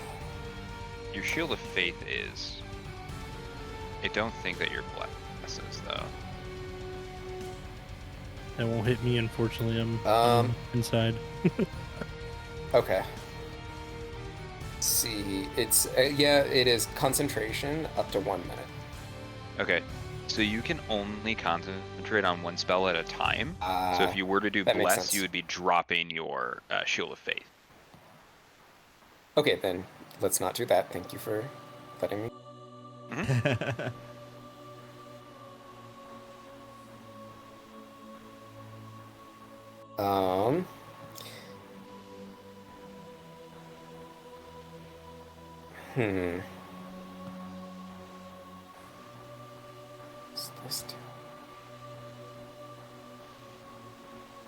So, do we see anything besides these 2 shadowy creatures? So you actually only see one. Shiny sees the other. Yeah, Shiny sees the other one. Sorry, Abraxos. I need to get better at using her. Yes, sorry, yeah, Abraxos sees one of them. Who is this Shiny you speak of? Yes. Shiny? Okay.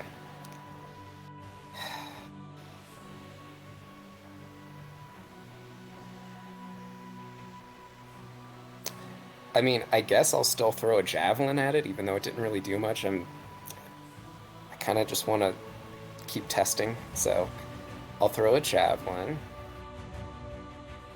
Okay. Plus, I don't really want to do another spell. Okay, so that is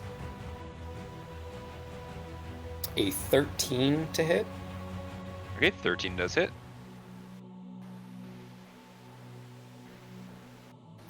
And 3 piercing damage.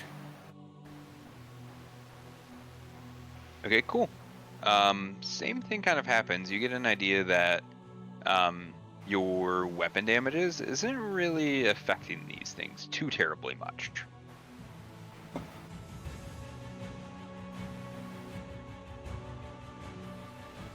From the shadows, I'm just gonna shout, Abraxos, I think it might be time to hit it with something a bit more holy. A bit stronger. I agree. But it's not my turn yet, so it's coming. Unfortunately, it's not your turn yet. It's coming. So the shadow is gonna make its way. This is the one that you guys have been hitting.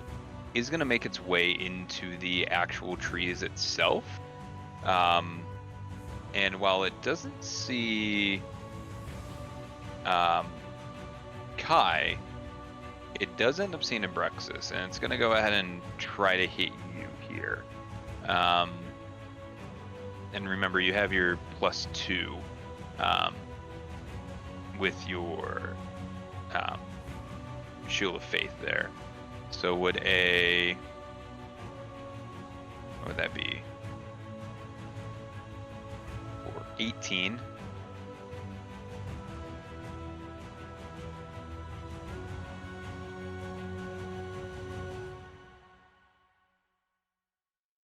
Would 18 hit you?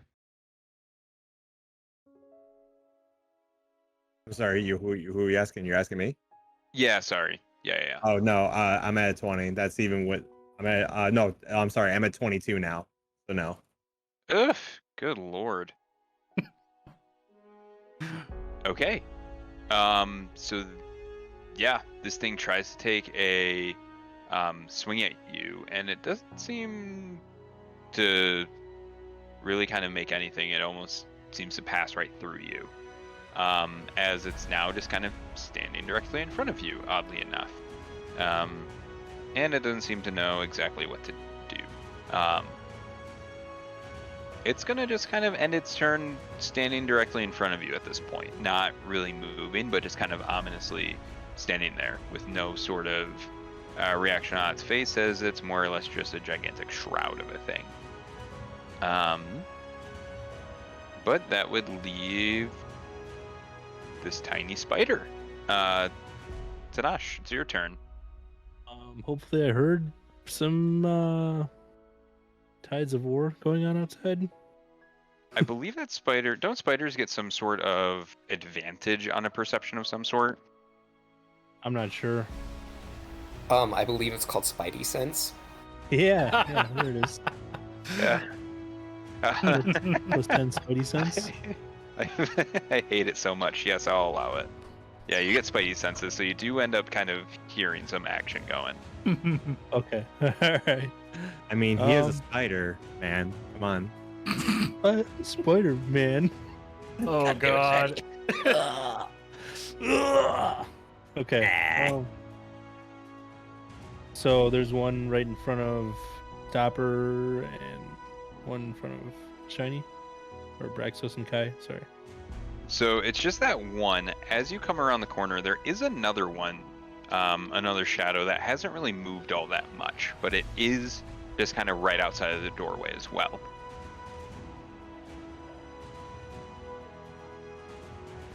Okay.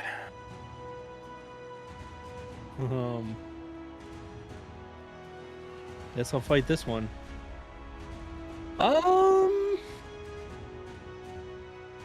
See what I got for it. It's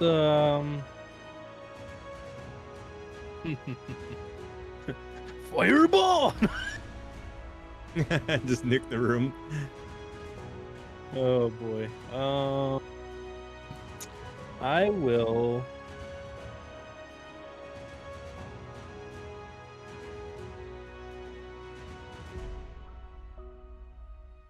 I'm gonna pop out. Yeah, I'm gonna pop out of spider form right in front of its face and surprise! Poison spray. Try and hit it with poison spray. Okay.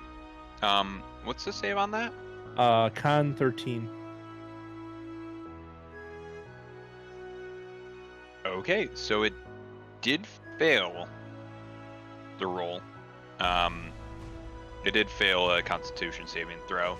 Okay. So it does 1d12 damage. Yep. 7.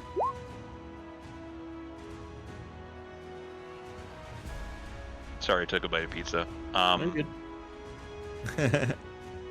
Yeah, so as you kind of cover this shadowy figure in this just ridiculous amount of poison spray itself, it does seem to make quite a bit more damage than what the arrow shots or the javelin would have done. And this thing does end up reacting as it suddenly turns towards you, surprised that there's now just this actual being directly in front of it rather than any sort of small creature that I didn't see prior. And that'll be my turn. Hit it with the poison. And then be like, hey guys, there's boxes in here. You let everyone know of everything that's happening. Cool. So that shadow that you just attacked is now going to take its turn. And since you're just directly in front of it, it is going to go ahead and try to take a swing at you. Would a 19 hit? Yes. Okay.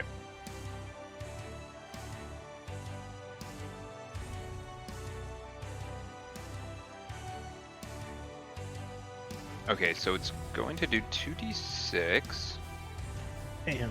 plus 2, so it does 6 damage. Okay. And your strength is temporarily reduced by 4 as well. All right. Okay. 6 damage. Boop. Sounds good. Cool. And it will now go ahead and actually it will just end its turn directly in front of you. Okay. Cool. And last but not least, that would leave Abraxos. You have one weird thing directly in front of you. Okay. All right. So I pretty much acknowledge what Stopper said. I'm sorry, Kai. And we're all doing it now. I wave my hand over my war pick and I cast Divine Smite on it. And I'm going to go for a swing on the Spooky Ghost Man. Okay. Go ahead and roll for an attack.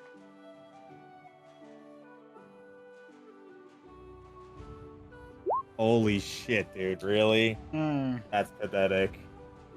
Wow. That's 6 with any sort of attack modifier? That's with everything. Ouch. That sucks. Okay. So you go to take a swing at this thing and it, with its kind of drapery of all of its cloak and everything, it does seem to more so just catch garb rather than any sort of actual, any sort of actual being at this point. Okay.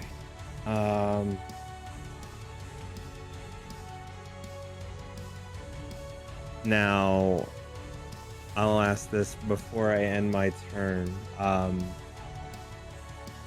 Is it... Oh, hold on, let me just make sure read what it does. Let me just see.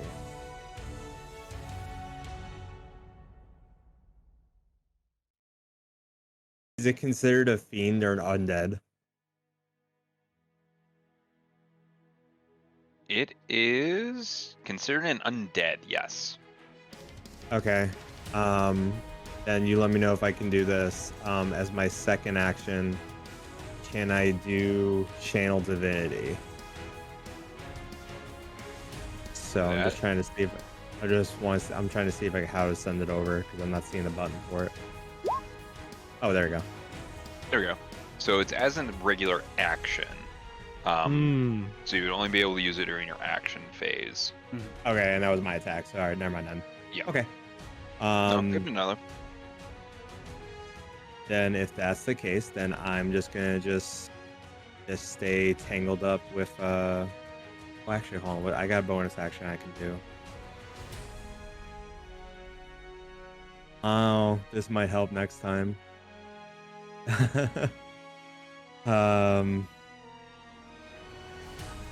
I will cast actually another divinity thing, but because this one is a bonus action, I will cast Channel Divinity. So basically, as long as I can see a creature within 10 feet of me, which is the one that's in front of me, next time I attack him, I gain advantage on attack roll for a minute. So Okay. Nice. What's gonna be your vow of would that be enmity? Yeah, that's. I mean, it's just what. Let's see. Hold on. Yeah. Do you want to make up an actual chant or just leave it? I'll just leave it. Make up a chant. No. Do it. Not doing that. No. Do it. Make up a chant. No, not right now. I'll do it for you. You can do it for you. That's fine. No. Yeah, see, I don't want to do it. I'm more just like when I attack, I'll say something, but not just doing an actual spell.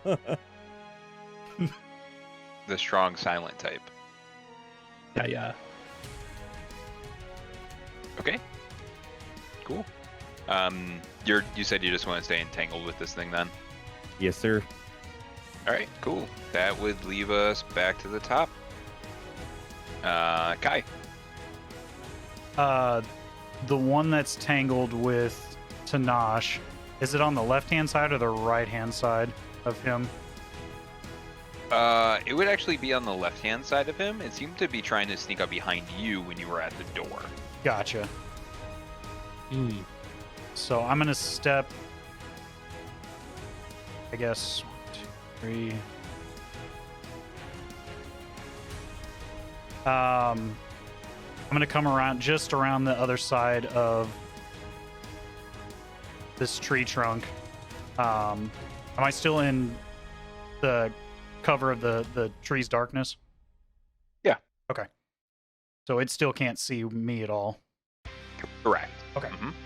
All right, I'm going to go ahead and take a shot at it from here since Abraxos seems to be handling the one around him. Sure. I'm going to try to take a shot at the one next to Do Tenach. get advantage on that. Okay.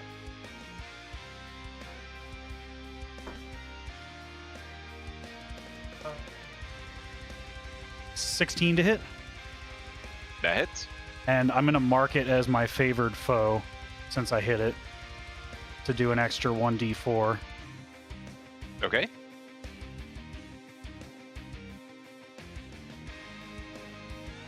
Oh, these are the ones I one-shot that guy with. Please don't roll shitty damage again.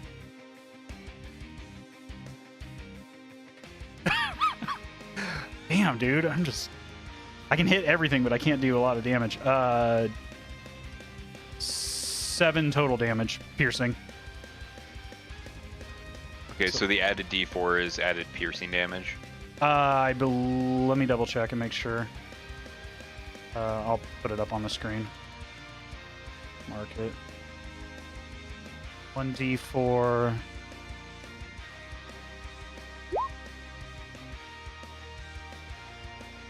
Yeah, it just looked like it would be added to it, so Yes. it would be an add 1d4 piercing damage to it. Okay.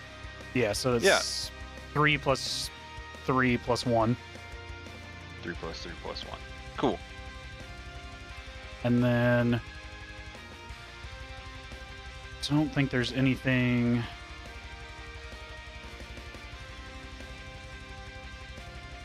No, I'm gonna save that. I'm going to step back another 15 feet just in front of this trunk on the left-hand side of Foghorn. Okay. And I'm going to end my turn there. Okay, cool. Foghorn, you'd be up next. There's still one thing in front of Abraxos, and then one thing in front of Tenach. Okay, so I will go with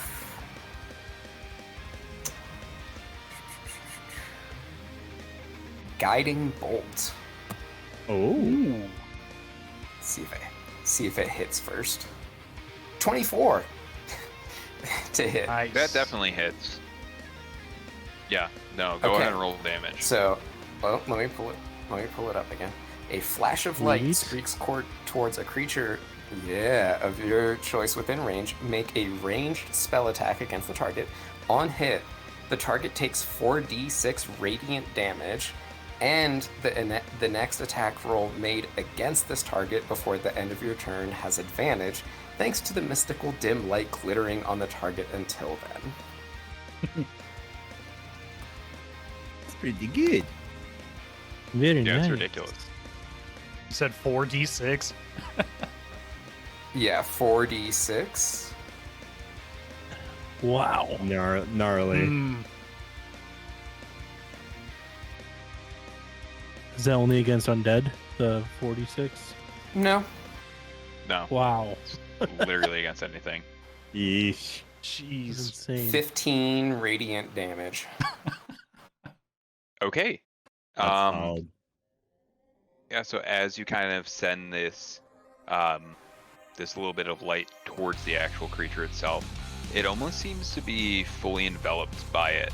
And there's light that suddenly just kind of hits the back of the wall and seems to spread out throughout most of the courtyard, as when it comes about, this shadowy figure has now just vanished and is nowhere to be seen at this point.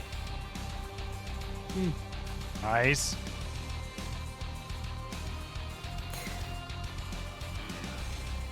I mean, this doesn't apply anymore, but just so I'm clear on how this would work in the future, it says the next attack roll made against this target before the end of your next turn has advantage.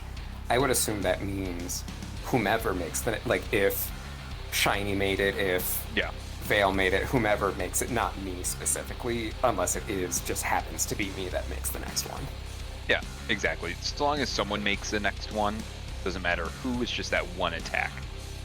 Oh, thank you, sir. Yeah, so one of these things is absolutely obliterated. Seems like there's still one right in front of Abraxos at this point.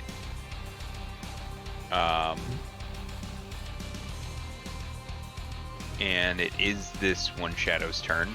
It's gonna attempt to just hit Abraxos again. It's gonna fail miserably. As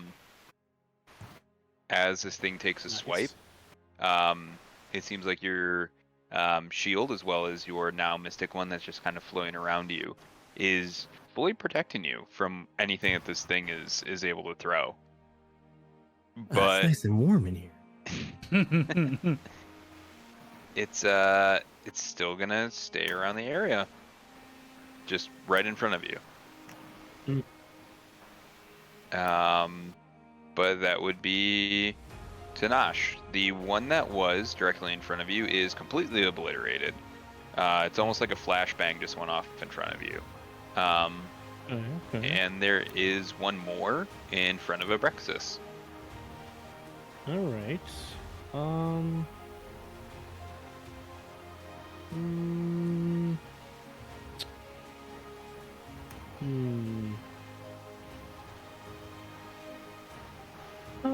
You guys want to let everybody know that we're here? Could do a thunderclap. I would hold off on it, honestly. We only had the one ghost, so I think we're all right for now. Okay. All right. We still need to explore the house. Well, I'll move up and try and hit it with another poison spray. Yeah. Yeah, that works. Okay. And that's a con save, yeah? Mhm. Okay, I rolled a 1. Woo! Oh god. I rolled an 8 You rolled an 8? for damage. Yep. Yeah. So, unlike its former counterpart, rather than being absolutely just exploded and vanish, this one seems to just slowly kind of fade away as you envelop it from the top of seemingly what its head is. And it almost seems to just kind of burn on its way down, a la Indiana Jones style. And this thing is also completely dead. Nice. Wait. Got him. GG's. Man, Guiding Bolt was overkill. Yeah, that was crazy. It's Yep. just funny because these things have damage vulnerability to radiant damage, so it takes twice the amount. So it took 30 damage. Sweet. Yeah, it took 30 damage. This thing was just fucking wiped. Just Just Okay. vaporized. It's a fun one. Mm-hmm. Yeah, I'm gonna tell them what I saw in the first room, in the storage room. It's just yeah, there's a bunch of armor racks in there with all of the armor missing. A bunch of empty bunk beds. About looks like it could sleep 24 people. And yeah, there was a storage room with a bunch of boxes and stuff next to it, and then came out of the room, and that's when fighting was going on. So, yep, that's what we see so far in there.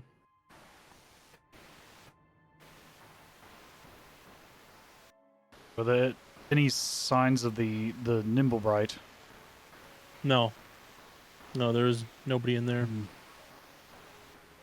There was no creatures moving about. There was nothing. Nothing. Not that I saw. It's a room with nobody in there, and just a bunch of empty beds and empty armor racks. And that was only the first floor, Mm-hmm.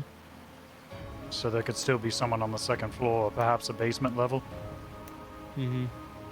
There was besides that storage room, there was another room that I didn't get a chance to go into.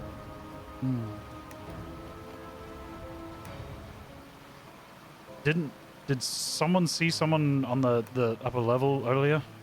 Was that Yeah, somebody like closed blinds or whatever the extent of medieval blinds would be. We didn't see anyone leave the property, so someone is still in this building. I think we still have a job to do. We need to find the assailant who dropped that fireball. Go beat him up. Not necessarily, but at least find out why, and Beat if him they, up. well, if they attack, then Go beat him up. well, we could throw them out the window.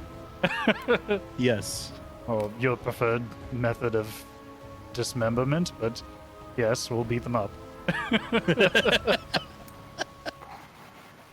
I'd like to hear. I'm gonna go back into the building. The Okay. first floor. I'll Okay. So quietly you're gonna follow. go into the same room that you were previous. Mm-hmm. Yeah, and I'll quietly follow behind him.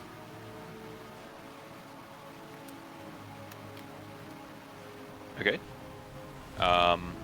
Foghorn, you're still kind of flying in the air, almost on like the lower part of the canopy of the tree. I mean, at this point, I should probably Actually, can I, as I approach the group that's heading into the first floor, can I just do a quick flyby of any upstairs area that's exposed to the outside and see if there's any open windows, like holes, whatever, just to see if I notice anything? Like, I'm not going to totally study it, but just, a flyby. Sure. Yeah, so as you do a kind of sweep of the outer perimeter of the outside, it doesn't seem like there's a lot of windows or anything up at the top, except for the ones that were that you saw the person kind of peeking out of, and that seems to be locked. There is a balcony that does kind of go out from where you saw the person kind of peering from, and it's a pretty large balcony. It's maybe about 30 by 15 feet.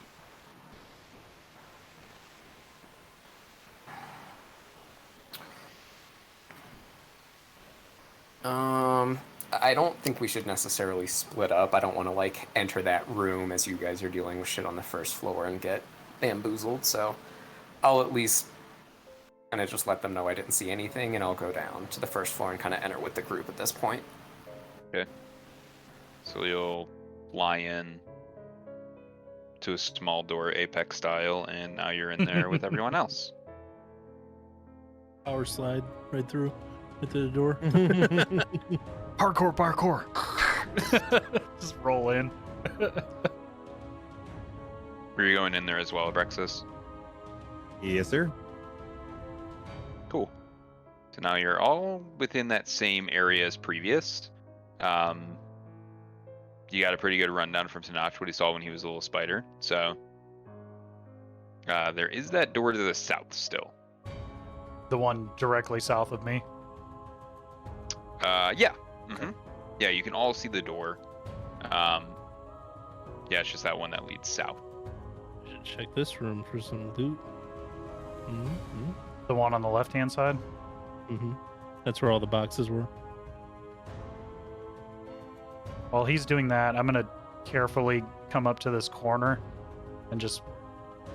and peer around the corner and make sure there's nothing hiding. And before I carefully, quietly head towards the door on the south. Okay. Yeah. So as you peer around the corner, you just see the corner of the room. Okay. You loot through the boxes, and it doesn't seem to be anything of super noticeable wealth. But going through it, you do just find some different small trinkets kind of strewn throughout. You get the idea that if you were to sell these, it would probably bring in about 50 or so gold. Cha-ching. Cha-ching. Stuff it all in my pocket. I'm going to go over by this door and just kind of put my ear against the wall to see if I hear anything. Okay. Yeah, go ahead and make a perception check.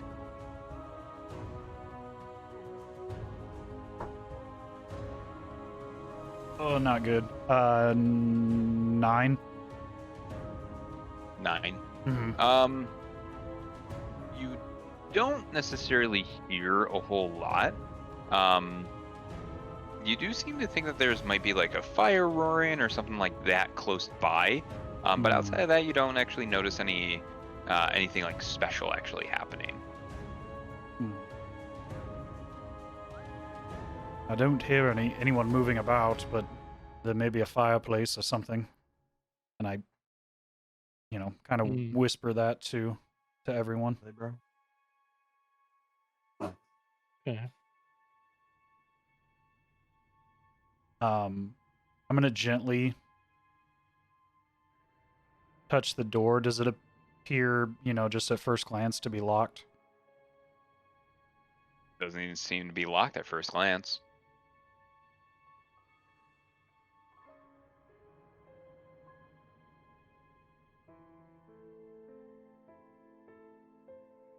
I'm going to pull out one of my short swords. And then I'm going to carefully and gently turn the knob and just push it in a little and kind of peer through the gap. Okay. As you cautiously do this, you notice that there's a very similar stone path to the one that was there previous to when you were outside the front courtyard. It just seems like the back side of the courtyard at this point. Oh, so it's another exterior door? Mm-hmm. Okay. Yeah. Gotcha.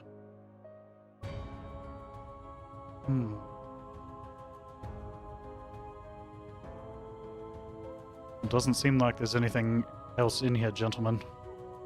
Was there Foghorn, was there another section of the building that we couldn't see? Tenach, did you see any stairs in that No, room you went in? In the left room? Yes. No. There wasn't any stairs, was there? No, there was not. Okay. It was just a regular closet. Okay. Yep. Oh, sir. So we have a small building with 2 levels and no means of getting to the second floor. Seems a bit odd. Maybe there's an outdoor staircase somewhere. Maybe they're almost like separate living units. Perhaps.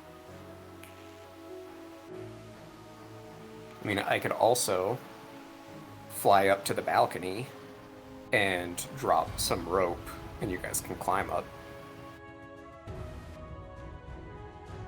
It's true.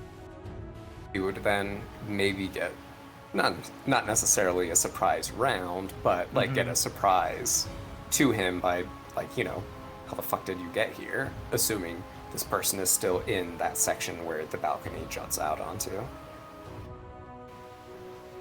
Yeah, so you're in that room right now, Kai, right? No, there's no room in here. This is just another exterior door.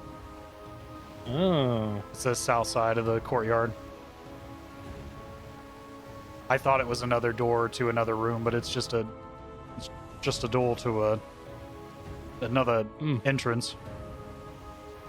That's why I thought it was odd that there's no internal staircase, no ladder, no means of getting to the second floor. Rather odd. Unless the stairs are on the exterior of the building.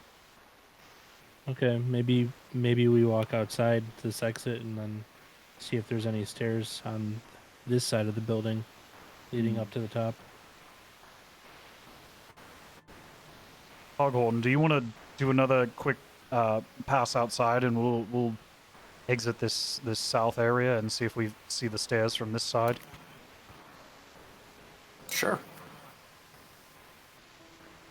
All right, I'll go ahead and carefully exit through this south exterior door.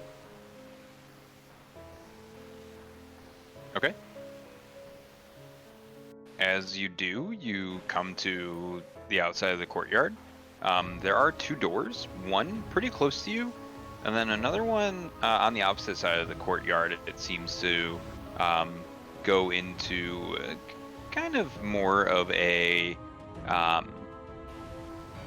barn-looking building than an actual part of the house. That's the one on the far side, but the one close to you seems to just enter into another part of the house. That makes sense. So maybe we're just in a single level portion of the property. So the entrance seems just like a utility, a barn of sorts. I think our best bet is to go to the left and see back into the property. Yeah, I'll go holler for Abraxos. This way. I'm gonna carefully go to the... What were you saying, Abraxos? Oh, I was just saying by your lead. Oh. Okay. I'm gonna carefully do the same thing, kind of walk over to the wall and beside the door and see if I hear anything. Just put a quick ear to the door. Yeah, so you don't hear anything different from what you had heard before. The little crackling of the fire does seem to be a little bit louder. I think we may have found the main part of the house. It sounds like there's a fireplace and it's quite a bit louder than before. I'm gonna gently turn the doorknob with the palm of my hand, holding my short sword in the other. Is this door locked? No, this door is also open. I'm gonna gently push it in just a little bit and kind of try to peer through the crack again. So the fire seems to be coming from this room. From what you can kind of see immediately, it almost seems like it's a kitchen. You see a ton of different little pots, pans, different sort of serving utensils and everything. And the one thing you also notice is that there's a fair bit of blood actually in this room. It kind of seems to be scattered all over on some prep tables, on the floor itself, along the actual fireplace as well. But it seems like there was some sort of struggle possibly in this room. I kind of relay that to everyone. Looks like we weren't the first ones here to get involved in a skirmish. There's quite a lot of blood in this kitchen. Okay. Let's roll in there. So, yeah, I don't know. I'm gonna carefully push the door open and then just step to the left-hand side of the kitchen. Abraxos, you are much heftier than me, so please take the Oh, lead. I'm sorry, man. Your way. I apologize. Yeah. Get out of the way. You don't have to be so damn rude about it. Cool. So the three of you are in this room. I believe that Foghorn, you were kind of doing another sweep of the facility. Yeah.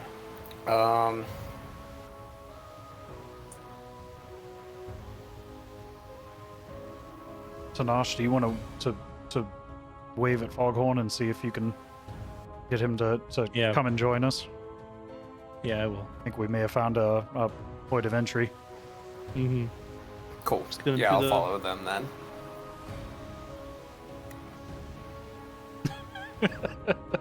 Do the signal. Give him a little bat signal. Cool.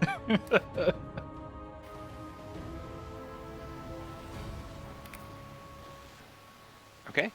So now all of you are in the same room, and yeah, it again just seems like a kitchen. There's a roaring fire, kind of giving off complete light of everything.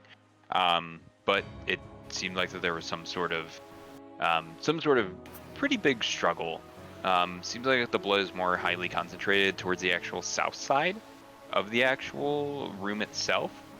But there are two doors, one to the northern wall and one to the southern wall.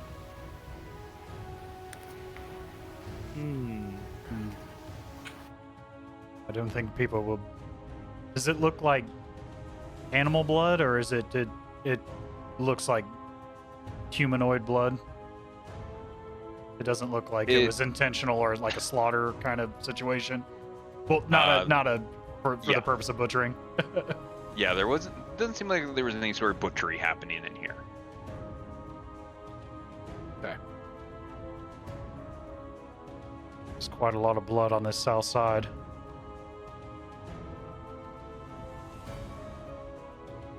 I believe we should be prepared for whatever when we open this door. There might be something headed this way, or headed towards us.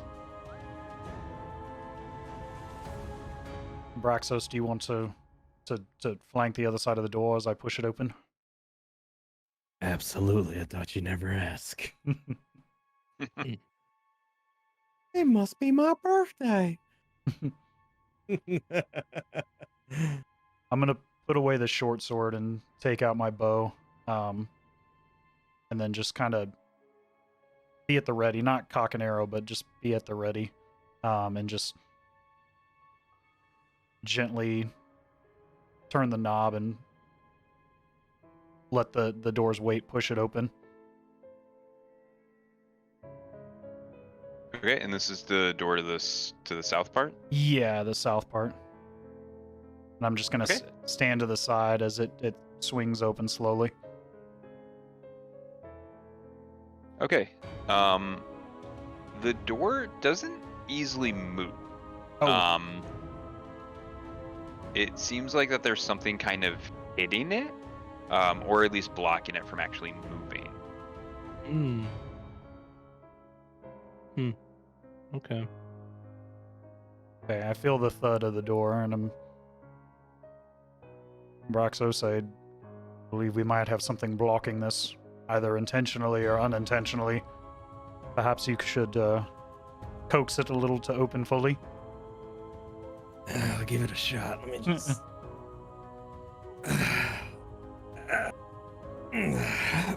Okay, let's see what we can do. Give it a shot. As a heads up, I do gotta leave in about 20 minutes. Okay. For work. But Okay. you guys keep playing. Somebody Okay. can roll my character, whatever.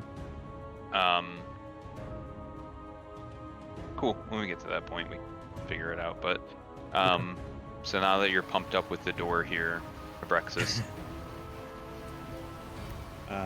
Yeah, what do you want me to roll? go ahead and just do a strength roll.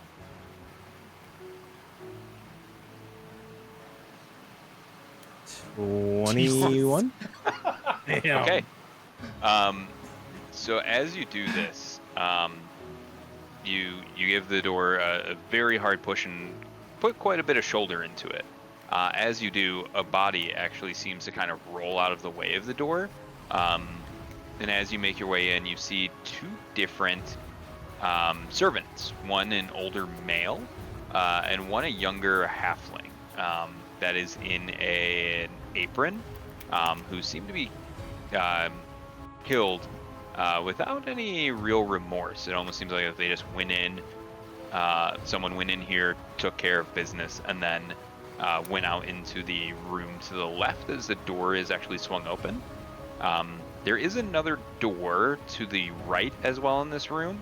It seems to almost be like a dry goods storage. Seems like there's a lot of folded tablecloths, as well as just like general goods in the room.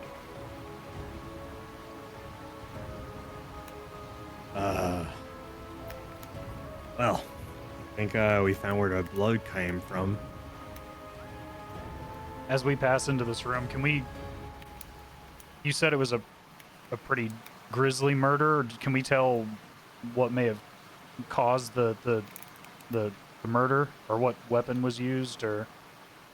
You could make a medicine check if you want to get some sort of idea. Okay.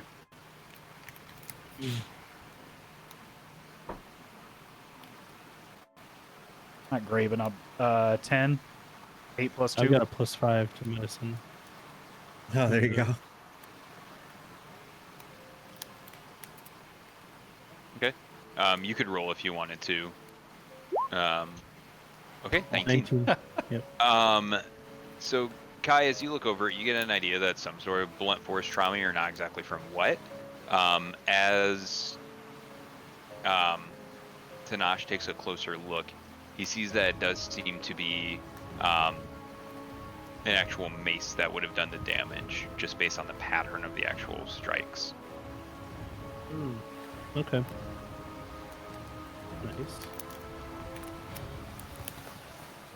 Someone or something definitely tore through these people. Mm-hmm. We should be prepared for whatever may come in these upcoming areas. I know there's a mace coming. Let's wanna check Whatever. the storage room. The room on the left. The one on the right was the storage room, right?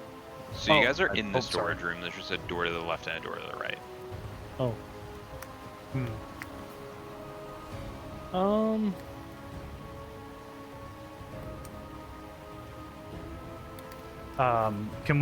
Can I hear what direction? I know I heard the fire from earlier. Was that the fire that was in the kitchen, or was that a different fireplace? No, so that was in the kitchen itself. Does there seem to be any tracks after the two humanoids were killed in this room, leading in either direction? Yeah, so you do seem to get the idea that through that open door to your left, that there are some bloody footprints, or I guess shoe prints, kind of leading into that room as well. Judging by the size of the prints, does it seem to be a small, medium, large creature? Seems to be someone about the same size as you. It seems to be very similar Okay. to your normal footprints. Doesn't seem to be an overly large creature. Perhaps this other nimble bright may be at fault. It doesn't seem like someone or something with a conscience would kill in this manner. It's too gruesome. It doesn't seem like it had any intent behind it other than to destroy. Yeah. Okay. Well, let's I guess we follow the blood, right? Like, It certainly went to the Yeah. left. I think that's Okay. our next path. sounds good. Do you want me to go first? Yes, if you want to lead the charge. But Okay. can I Yeah. carefully check to see if it's locked or unlocked, or is it? The door's actually open. Oh, into it that is next open. room. Okay, Oh, Ah. so we can at any point going around the door, you can see into it. Mhm. Okay. All right. At this point, gentlemen, we what do you see? I see. Oh my. oh Oh my I see word. two things. I seen him. All right. I'm gonna step into this corner and immediately draw my bow. Okay. These things definitely see you as well in the process, so I think that we will need initiative rolls here. Here, we gotta Okey-dokey. drag. We gotta drag Foghorn's token over here too. Oh, yeah, I got him. Okay. Oh, I'll move up. I'll move up one so that way he can come in. Okay. Okay. Cool. Okay. Ooh. I 5. rolled a 9. All right.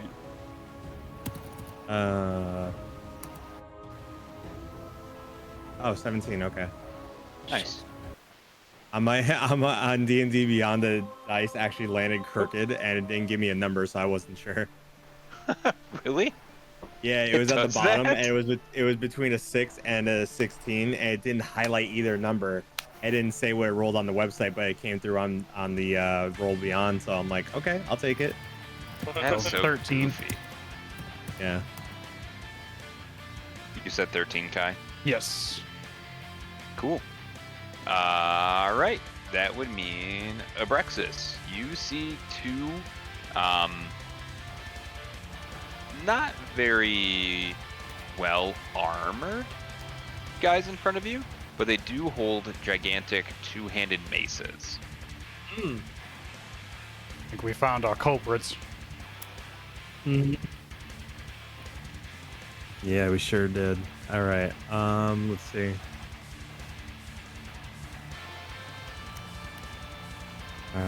They're about 15 and 20 feet away from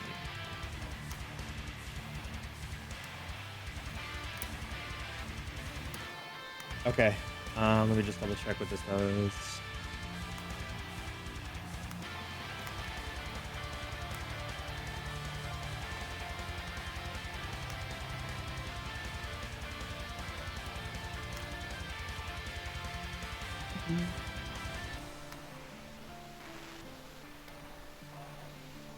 Okay. So I'm gonna cast Hunter's Mark on the closest one. Okay. Oh, shit. I didn't want to do that. That's for me when I that's for when I roll. I can do extra damage, but not that. That's not what I meant to do. Just actually Okay. cast it. Sure. So I'm gonna cast it, and now I'm gonna walk up 5, 10, 15 right here. Mhm. Then I am just gonna go for a wham bam thank you ma'am. Okay, cool. Go ahead and roll an attack on it. Oh my god, come on. 5? Need to throw Yeah, that dice so- away. As you come down with your war pick, the thug is able to kind of put its hands on either side of its mace and just kind of stops the blow from actually coming down at all. Oh, strong one you are. All right. Did you want to do anything else with your turn? No, because that's all I can do. I cast the 100 mark is a free attack and Bonus move. Yeah, that's all. Okay. All I got. Okay. Kai, you would be up next here. Okay. I'm going to cast Zephyr Strike. Mhm. So that adds how much movement is it? 30 30 feet to my movement. And then for a minute. And then on this round, I can add advantage to one strike. Plus, I get my extra attack from Dread Ambusher this round. Okay. So I'm going to take my first strike as normal. I'm not going to add the advantage to it. Okay. I'm going to take a... I'm going to step forward a few feet to the other side of... right over here, just so I can get a shot at the one that Abraxos is facing. Okay. Cool. That is a 25 to hit. Yeah, 25 definitely hits. Go ahead and roll damage.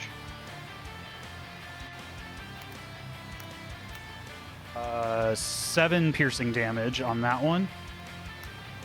Okay. Cool. And then I'm going to take my second attack with advantage from Zephyr Strike, because I want to get as much damage on this one as possible.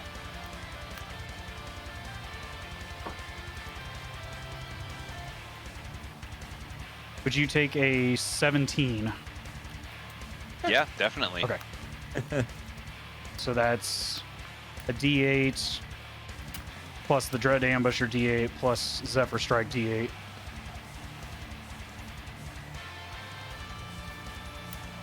Okay.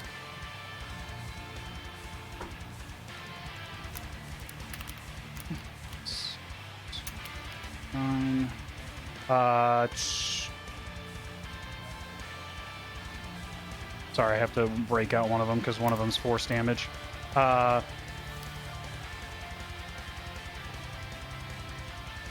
8 piercing damage and 4 force damage. So 12 total. Okay, cool. This thug is looking pretty hurt at this point, as it seems to just be taking quite a few different small hits to it, but that just kind of accumulate over time. Okay. And then from there, before I end my turn, I'm just going to wander into this corner. Okay, that works. Cool. Awesome. So now it's going to be the thug's turn that you've been hitting. It's going to go ahead and attempt to... Yeah, it's going to attempt to move back towards its friend. In the process of Abraxos, you do get an attack of opportunity on it. Ooh. Let's see what happens. Smoke him. There it is. Nice. Okay, 21 definitely hits. Now, you also get your 1d6 associated with it as well. Ooh, hot. Mm-mm. Okay. So I will roll my regular piercing first.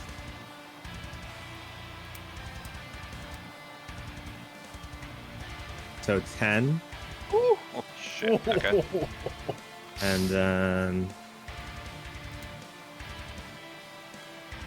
1, so 11 total. Okay. This thing is very, very bloodied at this point, and he just is slowly able to make his way back, staggering back from your hits from your mace here.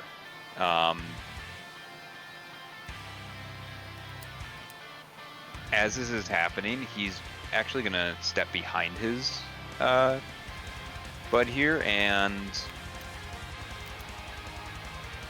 yeah, he's not gonna do anything else. He seems to just be taking cover, as he just got absolutely obliterated. But that would mean Foghorn, you are up next.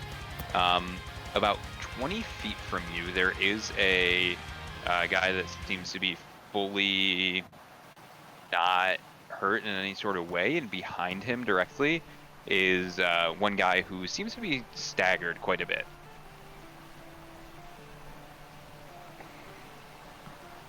Okay.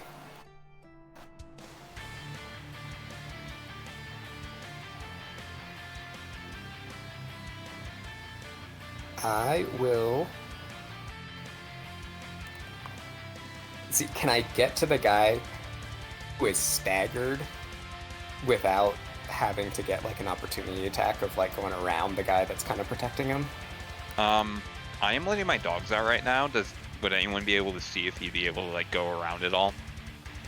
I think you can make it happen. Let me see. Your movement is what, 30? Yeah. 10, 15, 20. When I'm flying, I think it's even more. Depends on how tall the ceiling is. I mean, I can float. And I'm short. This is a pretty tall ceiling. It's about 20 feet high. Oh, okay. The way, I mean, I could be wrong, but the way it looks to me is that no matter which way you go, you can get to him, but you're going to get locked up with the other guy anyway. Okay, then I will stay kind of further back at that point and throw a javelin at the guy who's in the front, the healthier guy who's kind of protecting. Okay, cool. Yeah, go ahead and roll damage on that. Or go ahead and do an attack roll. 14 to hit. Yeah, 14 hits. Okay. Ooh, 6 piercing. Nice. Nice. Sorry, how much damage was that? It's only a d6. I get 6. It was a Nice. 5 plus 1. I'll be able to take my one turn, then I'll have to immediately Okay. leave. But please Okay. take control of my character and do as you please. Do what you will. Do what you will. So wild shape and eat everything. Got it. Yep. Yeah. You know him well. Okay, cool. Did you want to do anything else with your turn here, Foghorn? No, I'll kind of chill towards the back still. Or like Okay. not go commit fully in yet. Got it. Okay. Tenach. Dick. All right, I will move into sight, and then I will cast Ice Knife at the first guy, the healthy one. Yeah, I might cast Ice Knife at him. Awesome. Use one slot, and I rolled a hit. So let's see what we get. Oh, 9. Shit. Let's see. So 9 will not hit. Yeah. However, the Still shard explodes. explodes, Yep. and they need to make a dexterity saving throw. Correct? Yeah, both of them need to make a dex of 13 save. Okay. So they both fail. So it does. 2d6 to both. Okay. Yeah. Go ahead and roll that. Okay. Sick. Where do I... Okay. Here, d6. So the first one will take... 2, everyone. 3 damage to the first guy. And then the one in the back that's injured will take 5. Okay. So as the shards start to explode, the guy up front catches the brunt of it. But the guy in the back does get kind of laced with a few of these exploding ice shards. And he seems to actually just kind of slump over and take a few steps backwards, hitting the wall behind him as he slumps over dead. Nice. Got him. Attaboy. Nice. Got to end Okay, on a high alright. note. Yes. Got to kill. All right, boys. I do need to get ready for work. It's 10 o'clock. Of course, I gotta so. go. All right, Yeah. brother. Enjoy the rest of the session. Catch me Good up luck, later. Have fun. Yeah, take care, man. I will try my best. Later, brother. Night Sorry to for the night. camera's about to get jacked up. Oh, God. That's all right. All right, we'll Yeah. just switch to the other one.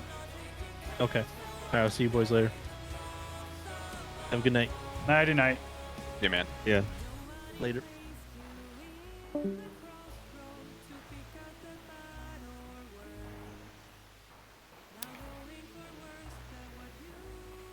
Cool. Yeah, so it would be the second thug's turn here. As everything's happening, he's just going to go ahead and make his way over towards Abraxos and is just taking some wild swings at you at this point.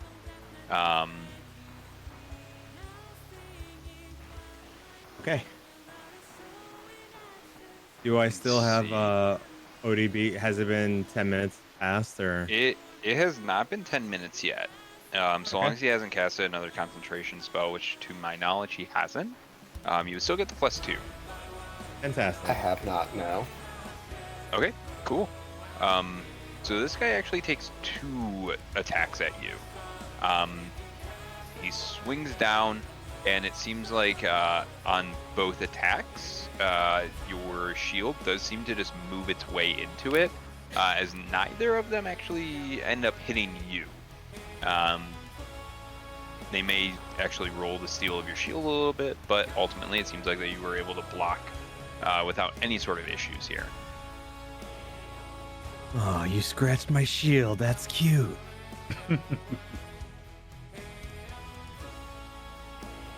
Awesome. That would actually send us back to the top of the order, so you would actually be up now, Abraxos. All right. So I'll just go for a regular swing. And I'm gonna cast Divine Smite. Okay. Great. 7. Can't hit. Can't hit for Oh my shoot. god, man. If they're coming at me, I can't. If they're running, I can do it. Need to delete that digital dice. Oh Wait my a second. God, No. That is not your attack roll. That's your damage roll that you've been doing. Oh my god. Are you So you kidding just me? rolled for damage there. So Oh go my ahead and do God. an attack roll. That makes sense why I've That been missing this explains whole so fucking time. much. I was like, wow, oh you have my god. Okay. No, wait, I wish I hold would on. have caught that. 1D. I'm Oh, so yeah, right, okay, sorry. There it is. I feel vindicated now. Yes, a 23 definitely hits. Oh my god. Thank you. Oh. Thank you. You can Thank you, keep- Paylor. You can keep the 7 if you want it, or you can go ahead and reroll. If you're gonna let me keep the 7, I'll keep the 7. That's fine. And then let me roll my smite too while I'm at it. Where are you? Oh, there we go. Okay, 2d8. So 7 plus 6. 13 damage. 13. Cool. Awesome. Glad we finally caught that. Yeah, but as you come down on this thing, it took 2 attacks against you, and it didn't seem to do anything, and your attack seemed to just absolutely mutilate it. This thug is not looking too great at this point. But that would Go send back to us. school, son. He's older than you. But not wiser.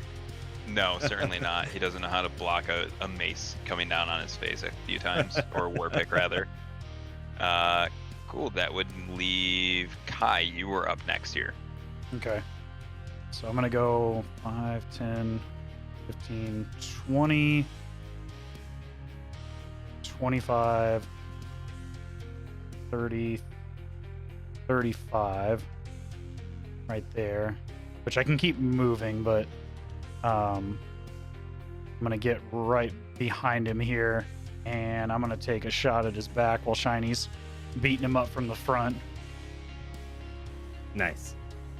Okay, cool. Do I want to take anything? No. I'm just going to hope for the best. Would a 16 hit? 16 definitely hits. Go ahead and roll damage. Okay.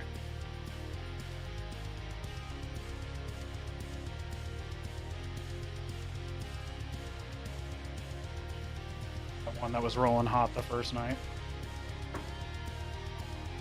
Definitely not that one. 6 piercing damage, and then I'm gonna mark him as my favorite foe, and I'm gonna roll a d4 on top of that. Okay.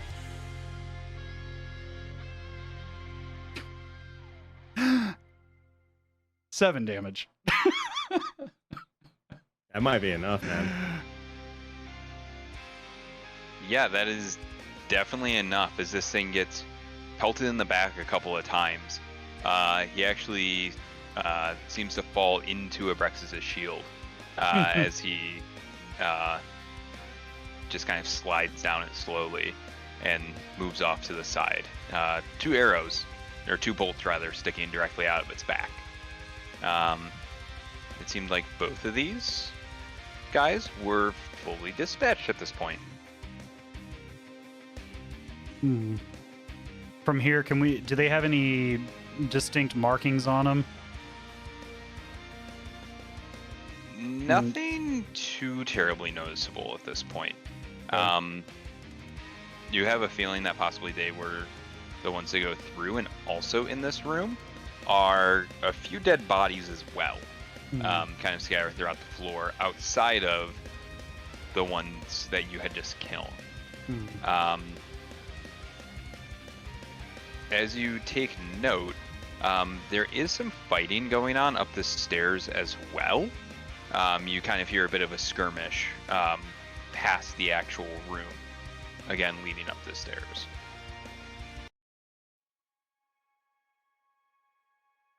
Seems we're not done here. Seems somebody else is upstairs. And I know Foghorn mentioned that earlier that we had spotted somebody or someone up there. I guess these thugs are on the move upstairs as well. Yeah, we're dealing with the same type of strength upstairs with these guys down here. These guys are clowns.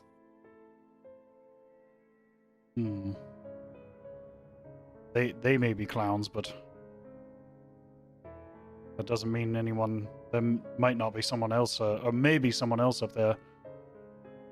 That if they are sending such a force, perhaps they were anticipating something more dangerous.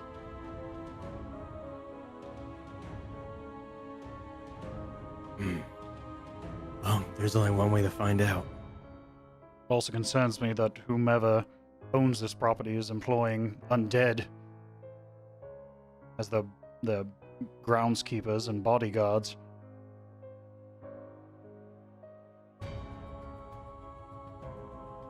Yeah, I really want to know who we're messing with. I'm going to head around this corner. This is a set of stairs going up to the second level, correct? Yes. Okay. Yep. Well, we found the stairs we were looking for. Is there a sign that the struggle and bloodshed is... You said that we could hear stuff coming from upstairs? Yeah, you know that's actually upstairs itself. Okay.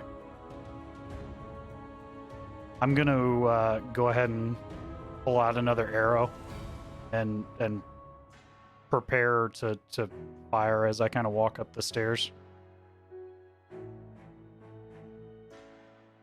Okay. Yeah, so as you continue up the stairs, the skirmish is still kind of happening. I was gonna say, do we want it? Like, is this a good place for us to end so Vale can be part of the next fight, or do you want to keep pressing on to try and clear the house? So that's what I was going to ask. There is 2 potential big fights still left in this area. They are right back to back, pretty much, and they would be in the next few rooms. Okay. And we're still in initiative, correct? I mean, No, We're not. in Okay, we're initiative. out of initiative. no, it, Gotcha. yeah. I didn't know if we were That's keeping the kinda why initiative order. I was like, this feels like a natural break to be between the fights. I don't necessarily want Vale to miss out on 2 large battles. True. That's fair. And plus, that way you can rest up a little bit more. Yeah, I mean, Yeah. I definitely won't complain.